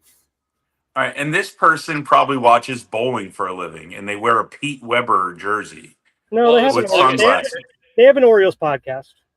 Oh, good. Good for him. It was August 8th, which means he was probably watching ESPN 8 The Ocho that day. Mm-hmm. Yeah. Mm-hmm. Watching the bricklaying competition. Ooh. Yeah. That could be fun. He's single-handedly put this team on his back. The team has been hitting as a whole lot better, even when they're even when they're getting out, it feels like they're smoking balls right now. Yeah. We scored 26 runs in a 3-game series. Yeah. Yeah, and like I said, even when they get out, it's a loud out. Like they're putting good swings on the ball right now. And it's through the lineup too. Like I mentioned, Christian Encarnacion Strand, who's just barreling the ball left and right. Jackson Holliday's been really, pretty good, especially over the course of the last few weeks. Gunnar's getting better. Colton Cowser's hitting the ball hard now. Beavers is hitting the ball hard. I mean, it feels like the lineup's really coming together. Still, not getting really much production out of the catcher, but we traded our catcher to the Red Sox. And by the way, the main piece that we got back hasn't allowed 2 or more runs in 19 of his 20 appearances this year. He's been amazing. This is going to be a deal that sets us up for a long time. I hope so. But yeah, it looks like this prospect haul is really, really good. But once again, it still hurts that Adley's on the Red Sox now. Also, I heard Adley got hurt again, which would suck for him. I would say I'm not 100% sure about that. I don't want to see him get hurt. I still enjoy Adley a bunch, and I want him to do well. He was nothing but nice here. Nothing but nice. Mm-hmm. If Ted Lasso wore catcher's gear, it would be Adley Rush. He's sat out 2 consecutive games with elbow soreness. They haven't put him on the IL, but they could, I guess, put him on the IL retroactively if they wanted to do that. So I don't know. I guess they signed a veteran catcher. I don't know who it was as a result. So they're, hopefully for his sake, he's able to pick it up. But he's hitting 146 as a Red Sox. It's a short sample, but hasn't been great. We're still rooting for Adley. He was by all accounts like a super awesome guy, but not been going well to start for him. Yeah. Anything else you guys want to talk about? I think the Orioles we're 3 games back. We're still kind of in the same position. I think we get Blaze back today. Every team. Yeah. Every team's kind of hovering in the American League except for the Cleveland Guardians, who have won 7 straight and taken that 3rd wild card spot. They need to chill out. I know. Sucks. But it is nice that we have this stretch against, I think we have Colorado and Oakland. Colorado and the Triple A's. Yeah, the Triple A's. So we need to win 5 out of those 6, and then we would be in prime position to actually. Then we go through hell. So, what's the end of the season look like? Do we have to face basically the whole division? Or we need to do really well now. Take advantage of the low-hanging fruit. 100%. Because the rest is going to be terrible to go Historically, through. I mean, over the last couple of years and this year, we don't play very well against the A's. But you're right. This series and Colorado series after that are I mean, I would say like almost damn near need to take 5 out of 6. Yeah. At 4 out of minimum 6 four, at a minimum minimum. four, And minimum hopefully 4 out of 5. 6. Yeah, because after that we got 4 at home against Boston, and then that 3-game set against Cleveland at home might be massive. Who's the hottest team in the league right now? Hottest team in the Yeah, league. and then Toronto a couple times down the stretch. We get Milwaukee down the stretch. We get New York in the last series of the year. So yeah, We're playing playoff baseball right now. Yeah. Now, and that's at least what's nice about the third wild card is we're still in this somehow surprisingly, like we've talked about before. But at least it leaves some intrigue here. Yeah. And the team's getting healthy. We're getting healthy at the right time, but let's see what we do and hope for the best. Prepare for the worst. Has Felix Bautista pitched since that one outing? That'd be Brooks. He probably that'd be Chad's question. I would imagine he's going to be pitching again shortly. I don't know if he'll be back by the end of the year, but maybe you can hope. So this is it. His first outing was in a SpongeBob uniform, which is awesome. Okay, I didn't even see but that's fine. I'll leave that alone. I just think it's funny that at first game back you're wearing a fucking SpongeBob uniform. But I like historically speaking, if you're looking at how these rehabs go, he would be ready before the end of the year. But do they push it? What's the point? You got to be a game out. You got to be at least a game out. You can't be 3 games back with like 9 to play. And it's also going to depend on Helsley. Let me see if there's any update on Helsley.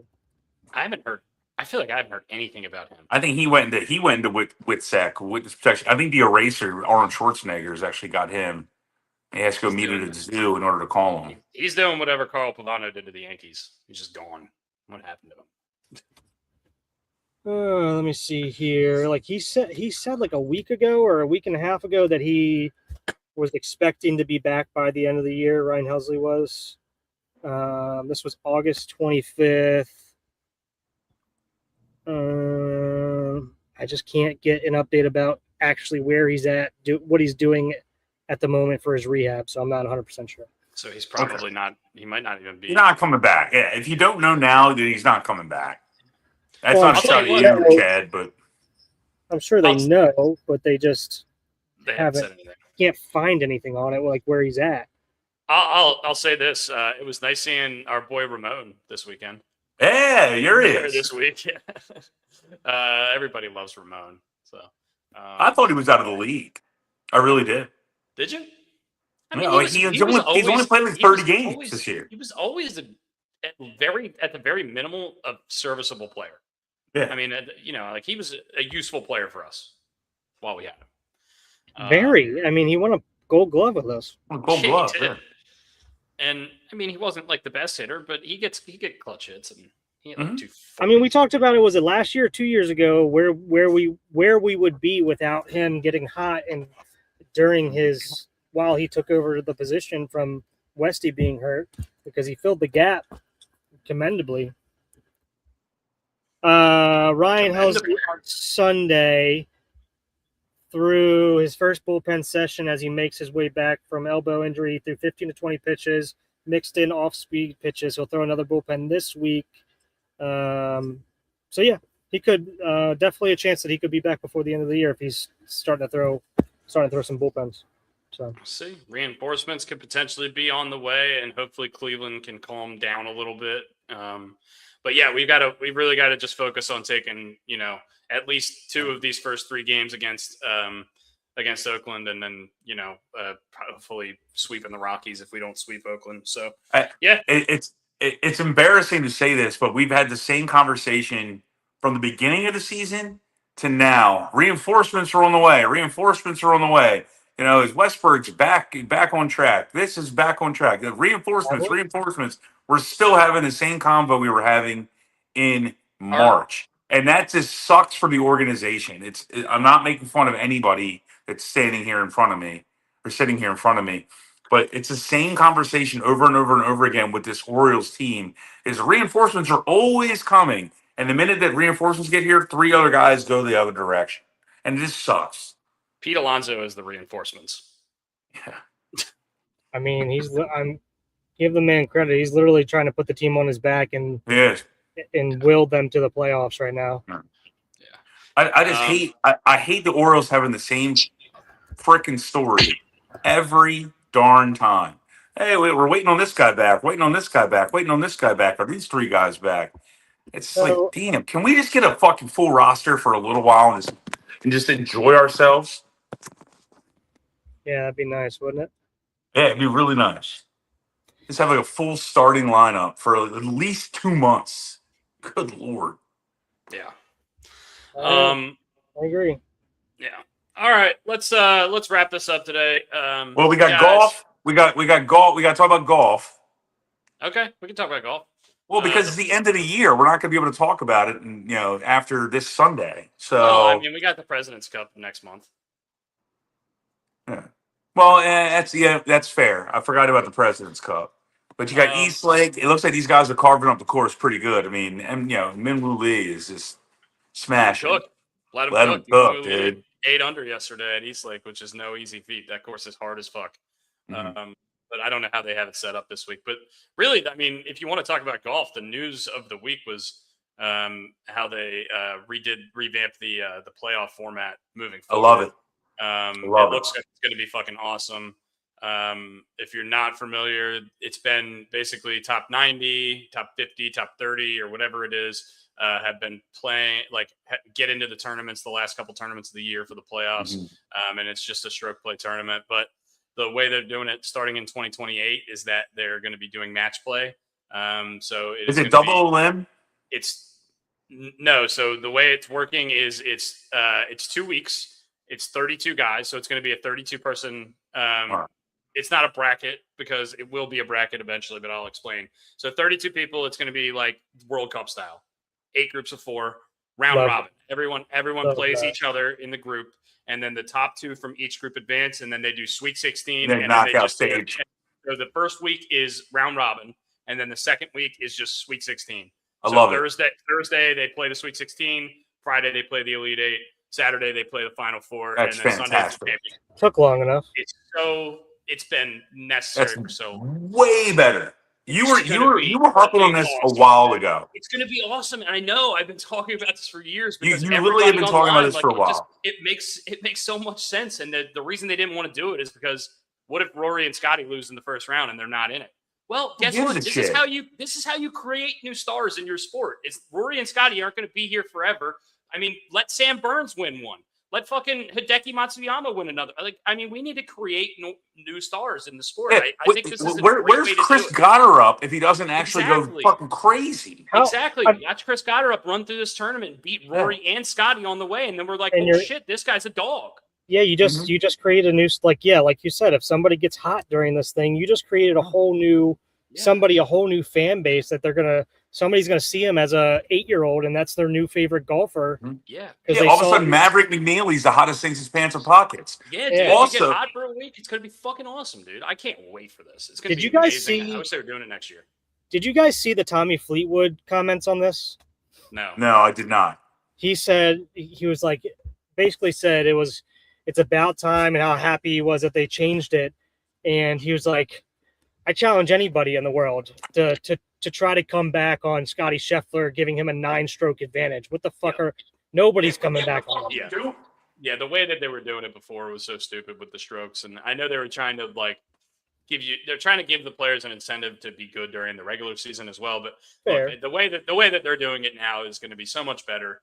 This doesn't start till 2028, so next year we have the lame format again. But it's awesome that it's happening. Also, previews for Ryder Cup potentially. You can get a Fleetwood versus Sam Burns on a random, in the round of 16. Yeah, who plays better in a match play? And then a month later they could be playing against each other in the Ryder Cup again, and it could just be a preview for it. It's fucking awesome. I can't wait. I can't wait for it either. And to you guys, and to your points, guys, and Chad, I'm sorry for cutting you off. I'm calling you Chad, by the way. Yeah, you didn't call me Rodrigo. Well, because you've been in and out the entire time. I thought your name might change a third time. I'm hot now. By golly, today. But let's be realistic. All this is about TV contracts and clicks, right? So you're doing a media market push.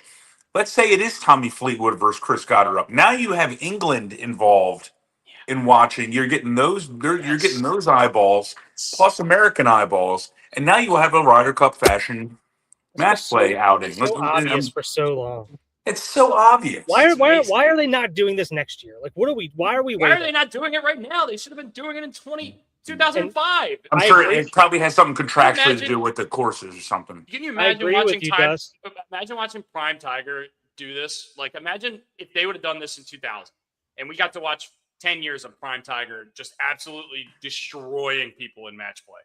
And can you imagine Tiger going up 10 strokes to start a match? Yeah. Okay, well, this is over. No. Imagine he goes down like the first three holes, and then he puts the red shirt on, and everyone's like, "All right, fuck, we're fucked. We're screwed." I agree with you, Dusty. Say when you said like they were trying to give him incentive to play well during the year to give him these strokes during this thing, but the incentive should just be a better seed in this match play. Like this was just too obvious for too long to get other countries involved. I mean, you see how successful the President's Cup and the Ryder Cup does every time it's played. So why not piggyback like you said on that and get countries to back make it a World Cup situation? You're just going to get more and more people backing their guys. So, and when Rahm comes back on tour in a couple of years, maybe that's when he actually get back on tour. He'll be on tour next year. So you'll get Spain involved at this point. Yeah, you get Spain, you get England with Tommy Fleetwood, you get any of those other countries, Hideki Matsuyama. So Cam Smith will come in from Australia. So here we go. Yeah, I mean you have and Ireland behind Rory and all that. It's gonna be great for the tour, and I mean really, it's gonna be the 32 best golfers from that year. So everyone's gonna have a shot, and if you suck at match play, sorry, tough shit, dude. You got to get better. And honestly, it's good because most of the Americans do fucking suck at match play because we always lose in fucking match play. Get them some experience because those dudes in England are playing match play. That's how their tournaments are when they're in high school and they're in college. That's how they do a lot of their competitions overseas because match play is one of the most pure forms of the sport. If you're playing 1v1, it's fucking awesome. So they have just a lot more experience, and I think getting some of our dogs a little bit more experience would be awesome too. So I mean, how many times have us, dumbass golfers played, cart golf, where it's your cart versus my cart kind of situation? Yeah, we did. I did it yesterday. Fun. Yeah, we played Vegas scoring yesterday, and it was really fun. Yeah. But hopefully, none of them are using good drivers or whatever the hell that was from Callaway. Good God. Holy moly! What a terrible ad. Who greenlighted that? They got pulled from everything. God. Dude, I agree with you guys here. Like, who greenlighted all that and everything, but like the fallout from this seems to be a lot more than it should be. It seems like this seems like a cancel culture thing, just like jumped in here and just fucked them. But I mean, they're gonna be fine, obviously, but the overreaction from this is pretty crazy. I mean, it should have been they come out, make the apology, and say like that's not how it was meant. It didn't seem like that's how it was meant to come off. They were trying to do a spoof of a scary movie or whatever. And because the guy turns around at one point, he's got like a weird face. Yeah, it's from Obsidian or something. They said from I thought it was like The Purge or something. I forget what. But I actually thought of The Purge as well. That's what I thought the background music was when I saw it. But I guess it's from another scary movie called Obsidian.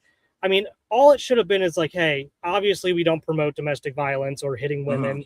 I see how this came off bad. We didn't think about that, and we're sorry it came off that way. We're going to take it off, and that's all it should have been. Yeah. I mean, because I don't think obviously they didn't mean it that way. It wasn't like they didn't actually like hit a woman. Like I don't know. It just seems like they're getting a lot more hate and a lot more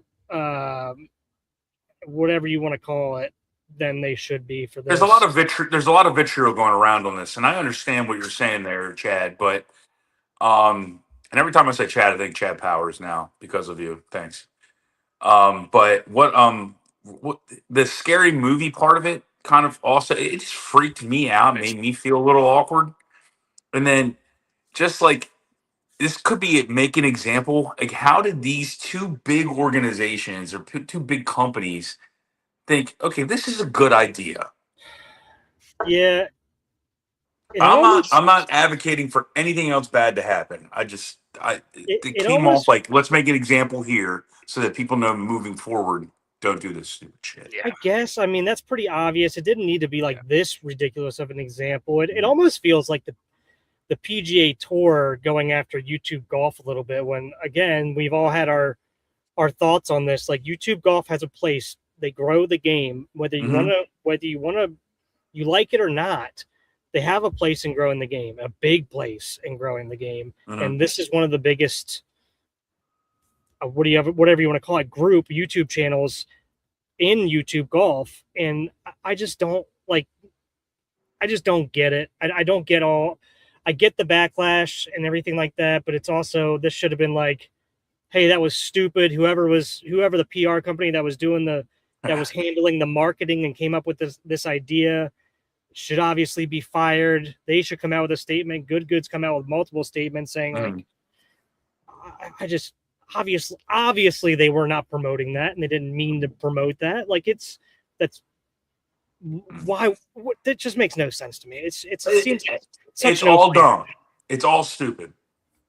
Yeah.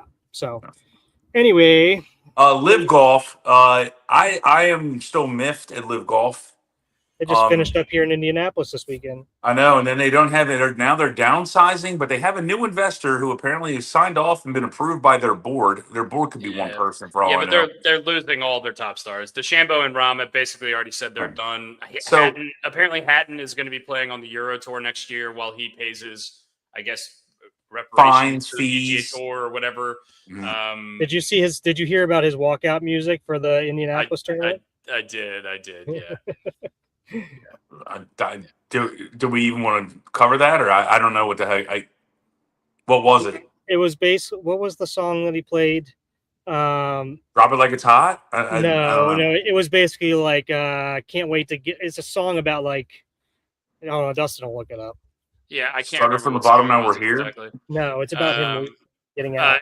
I Want to Break Free by Queen. I want to break free. I want to break free. And apparently he was on the tee box talking about it like with his playing partners too. Like he's not hiding it. Like he's out. He's ready to go. So yeah. Isn't it funny? They wanted to go play less golf. Now they're playing more golf. Now they want to go play more golf. That's fun.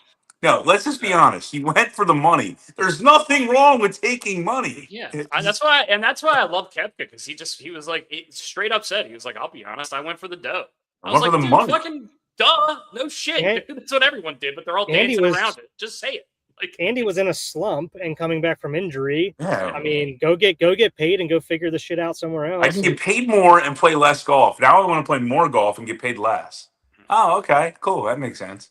All right, let's finish this up. Let's build a 162-0 team. We're not going to do an immaculate grid today because my internet's been wonky and I don't want to get it all screwed up. So there's no sense in even trying it. So we're going to do a 162-0 team, and then we're going to finish up.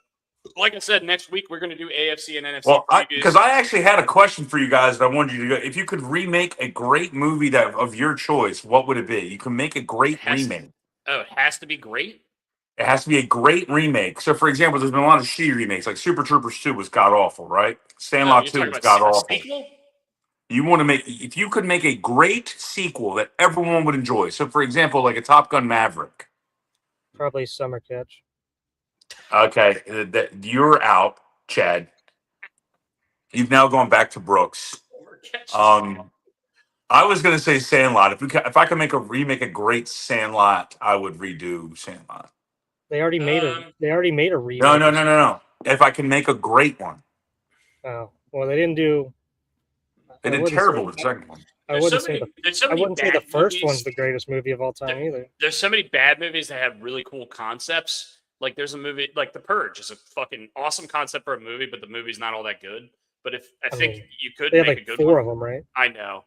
The movie that I thought of immediately was there's a Justin Timberlake movie called In Time, where everyone's got like hours, like your wealth is based on how many hours you have like left to live, and your hours are displayed on your arm, and the poor people have like 10 minutes every day.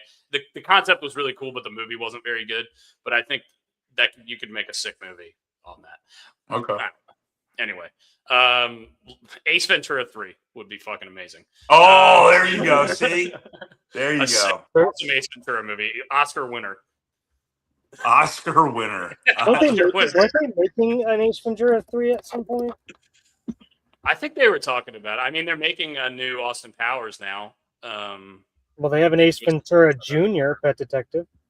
Oh God, that's probably. We're not watching that. The reason Ace Ventura worked is because Jim Carrey. Like, there's no other actor that you could put in there and have it work. Anyway, we're gonna build this team. We're gonna do modern stats visible. We're gonna end up with 100 over under 128 wins, and I'm going with the short under.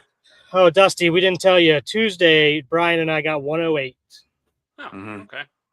All right, so we get 2010's Milwaukee Brewers here. Ryan Braun's not a bad answer here, although Juice. Christian Yelich's also not a bad answer. Prince Fielder, probably not a bad answer there. We got K-Rod. He's a little bit past it at that point. Josh Hader would be good, but not a lot of games. Braun or Yelich, or maybe even Greinke? I'm going to... My vote's between Braun and Greinke. Let me see Greinke's stats again.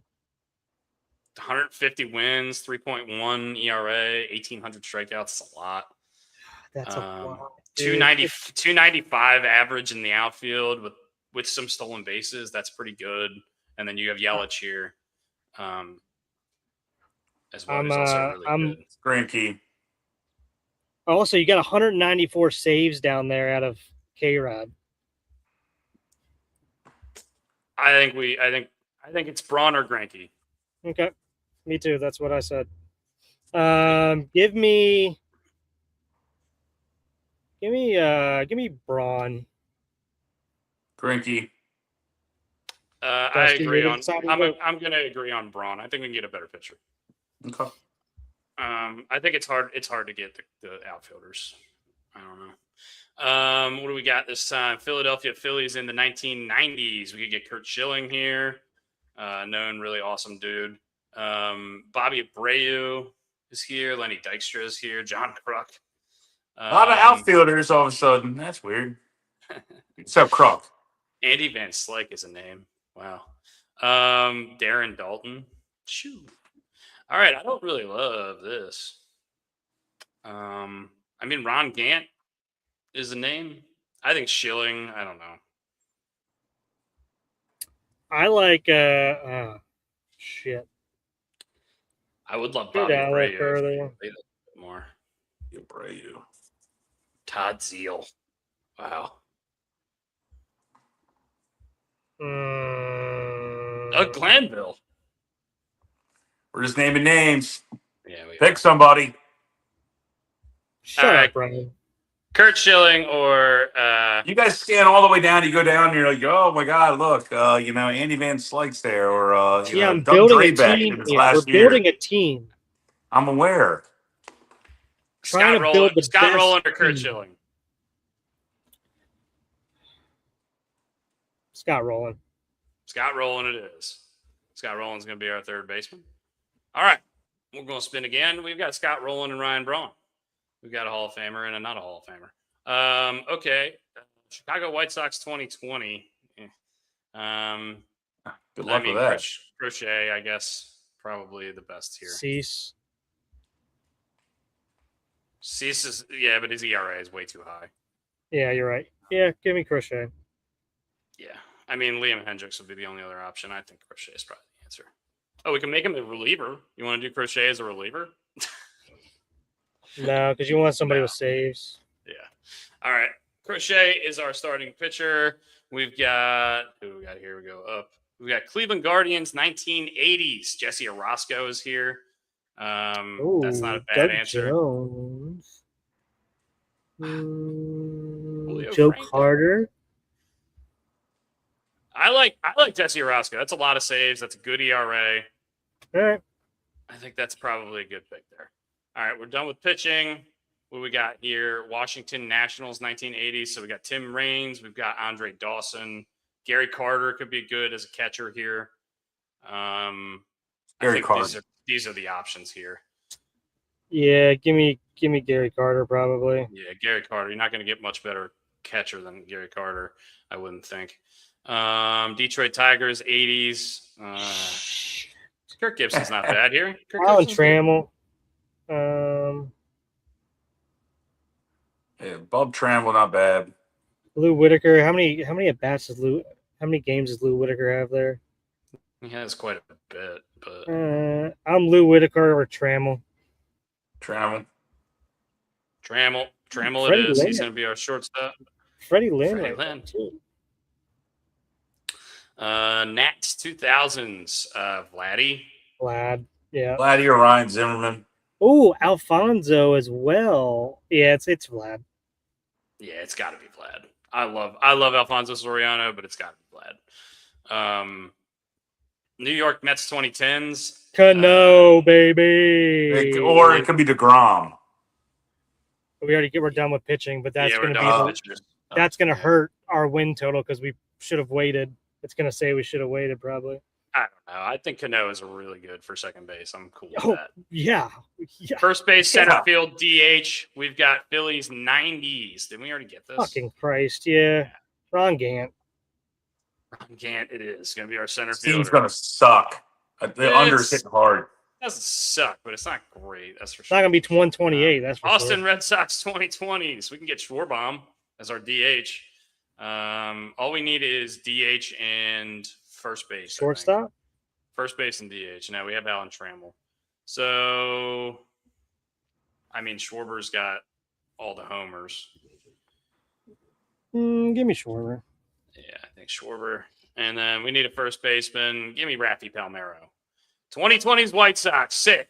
This team does suck. We're taking Gavin Sheets because he went to we'll take Jose Abreu, I guess. I mean, this team's 84 win team. This team could barely beat the Orioles of 2026. All right, we're getting off this website. All right, I'm out of here. See ya. Got to go to. I hope you guys enjoy your day. I hope you enjoy your weekend. We will be back next week with our NFL preview shows. We'll probably do NFC on the first one and then do AFC we just on lost the second Brooks. one so we can save the Ravens. But yeah, we did lose Brooks, but we're did. finishing up anyway. You've guys. gone. Thank you very You've gone much. deaf. I'm deaf. Brian can't hear me. I think you guys probably can. We're ending it anyway. You guys have a good one. We love you.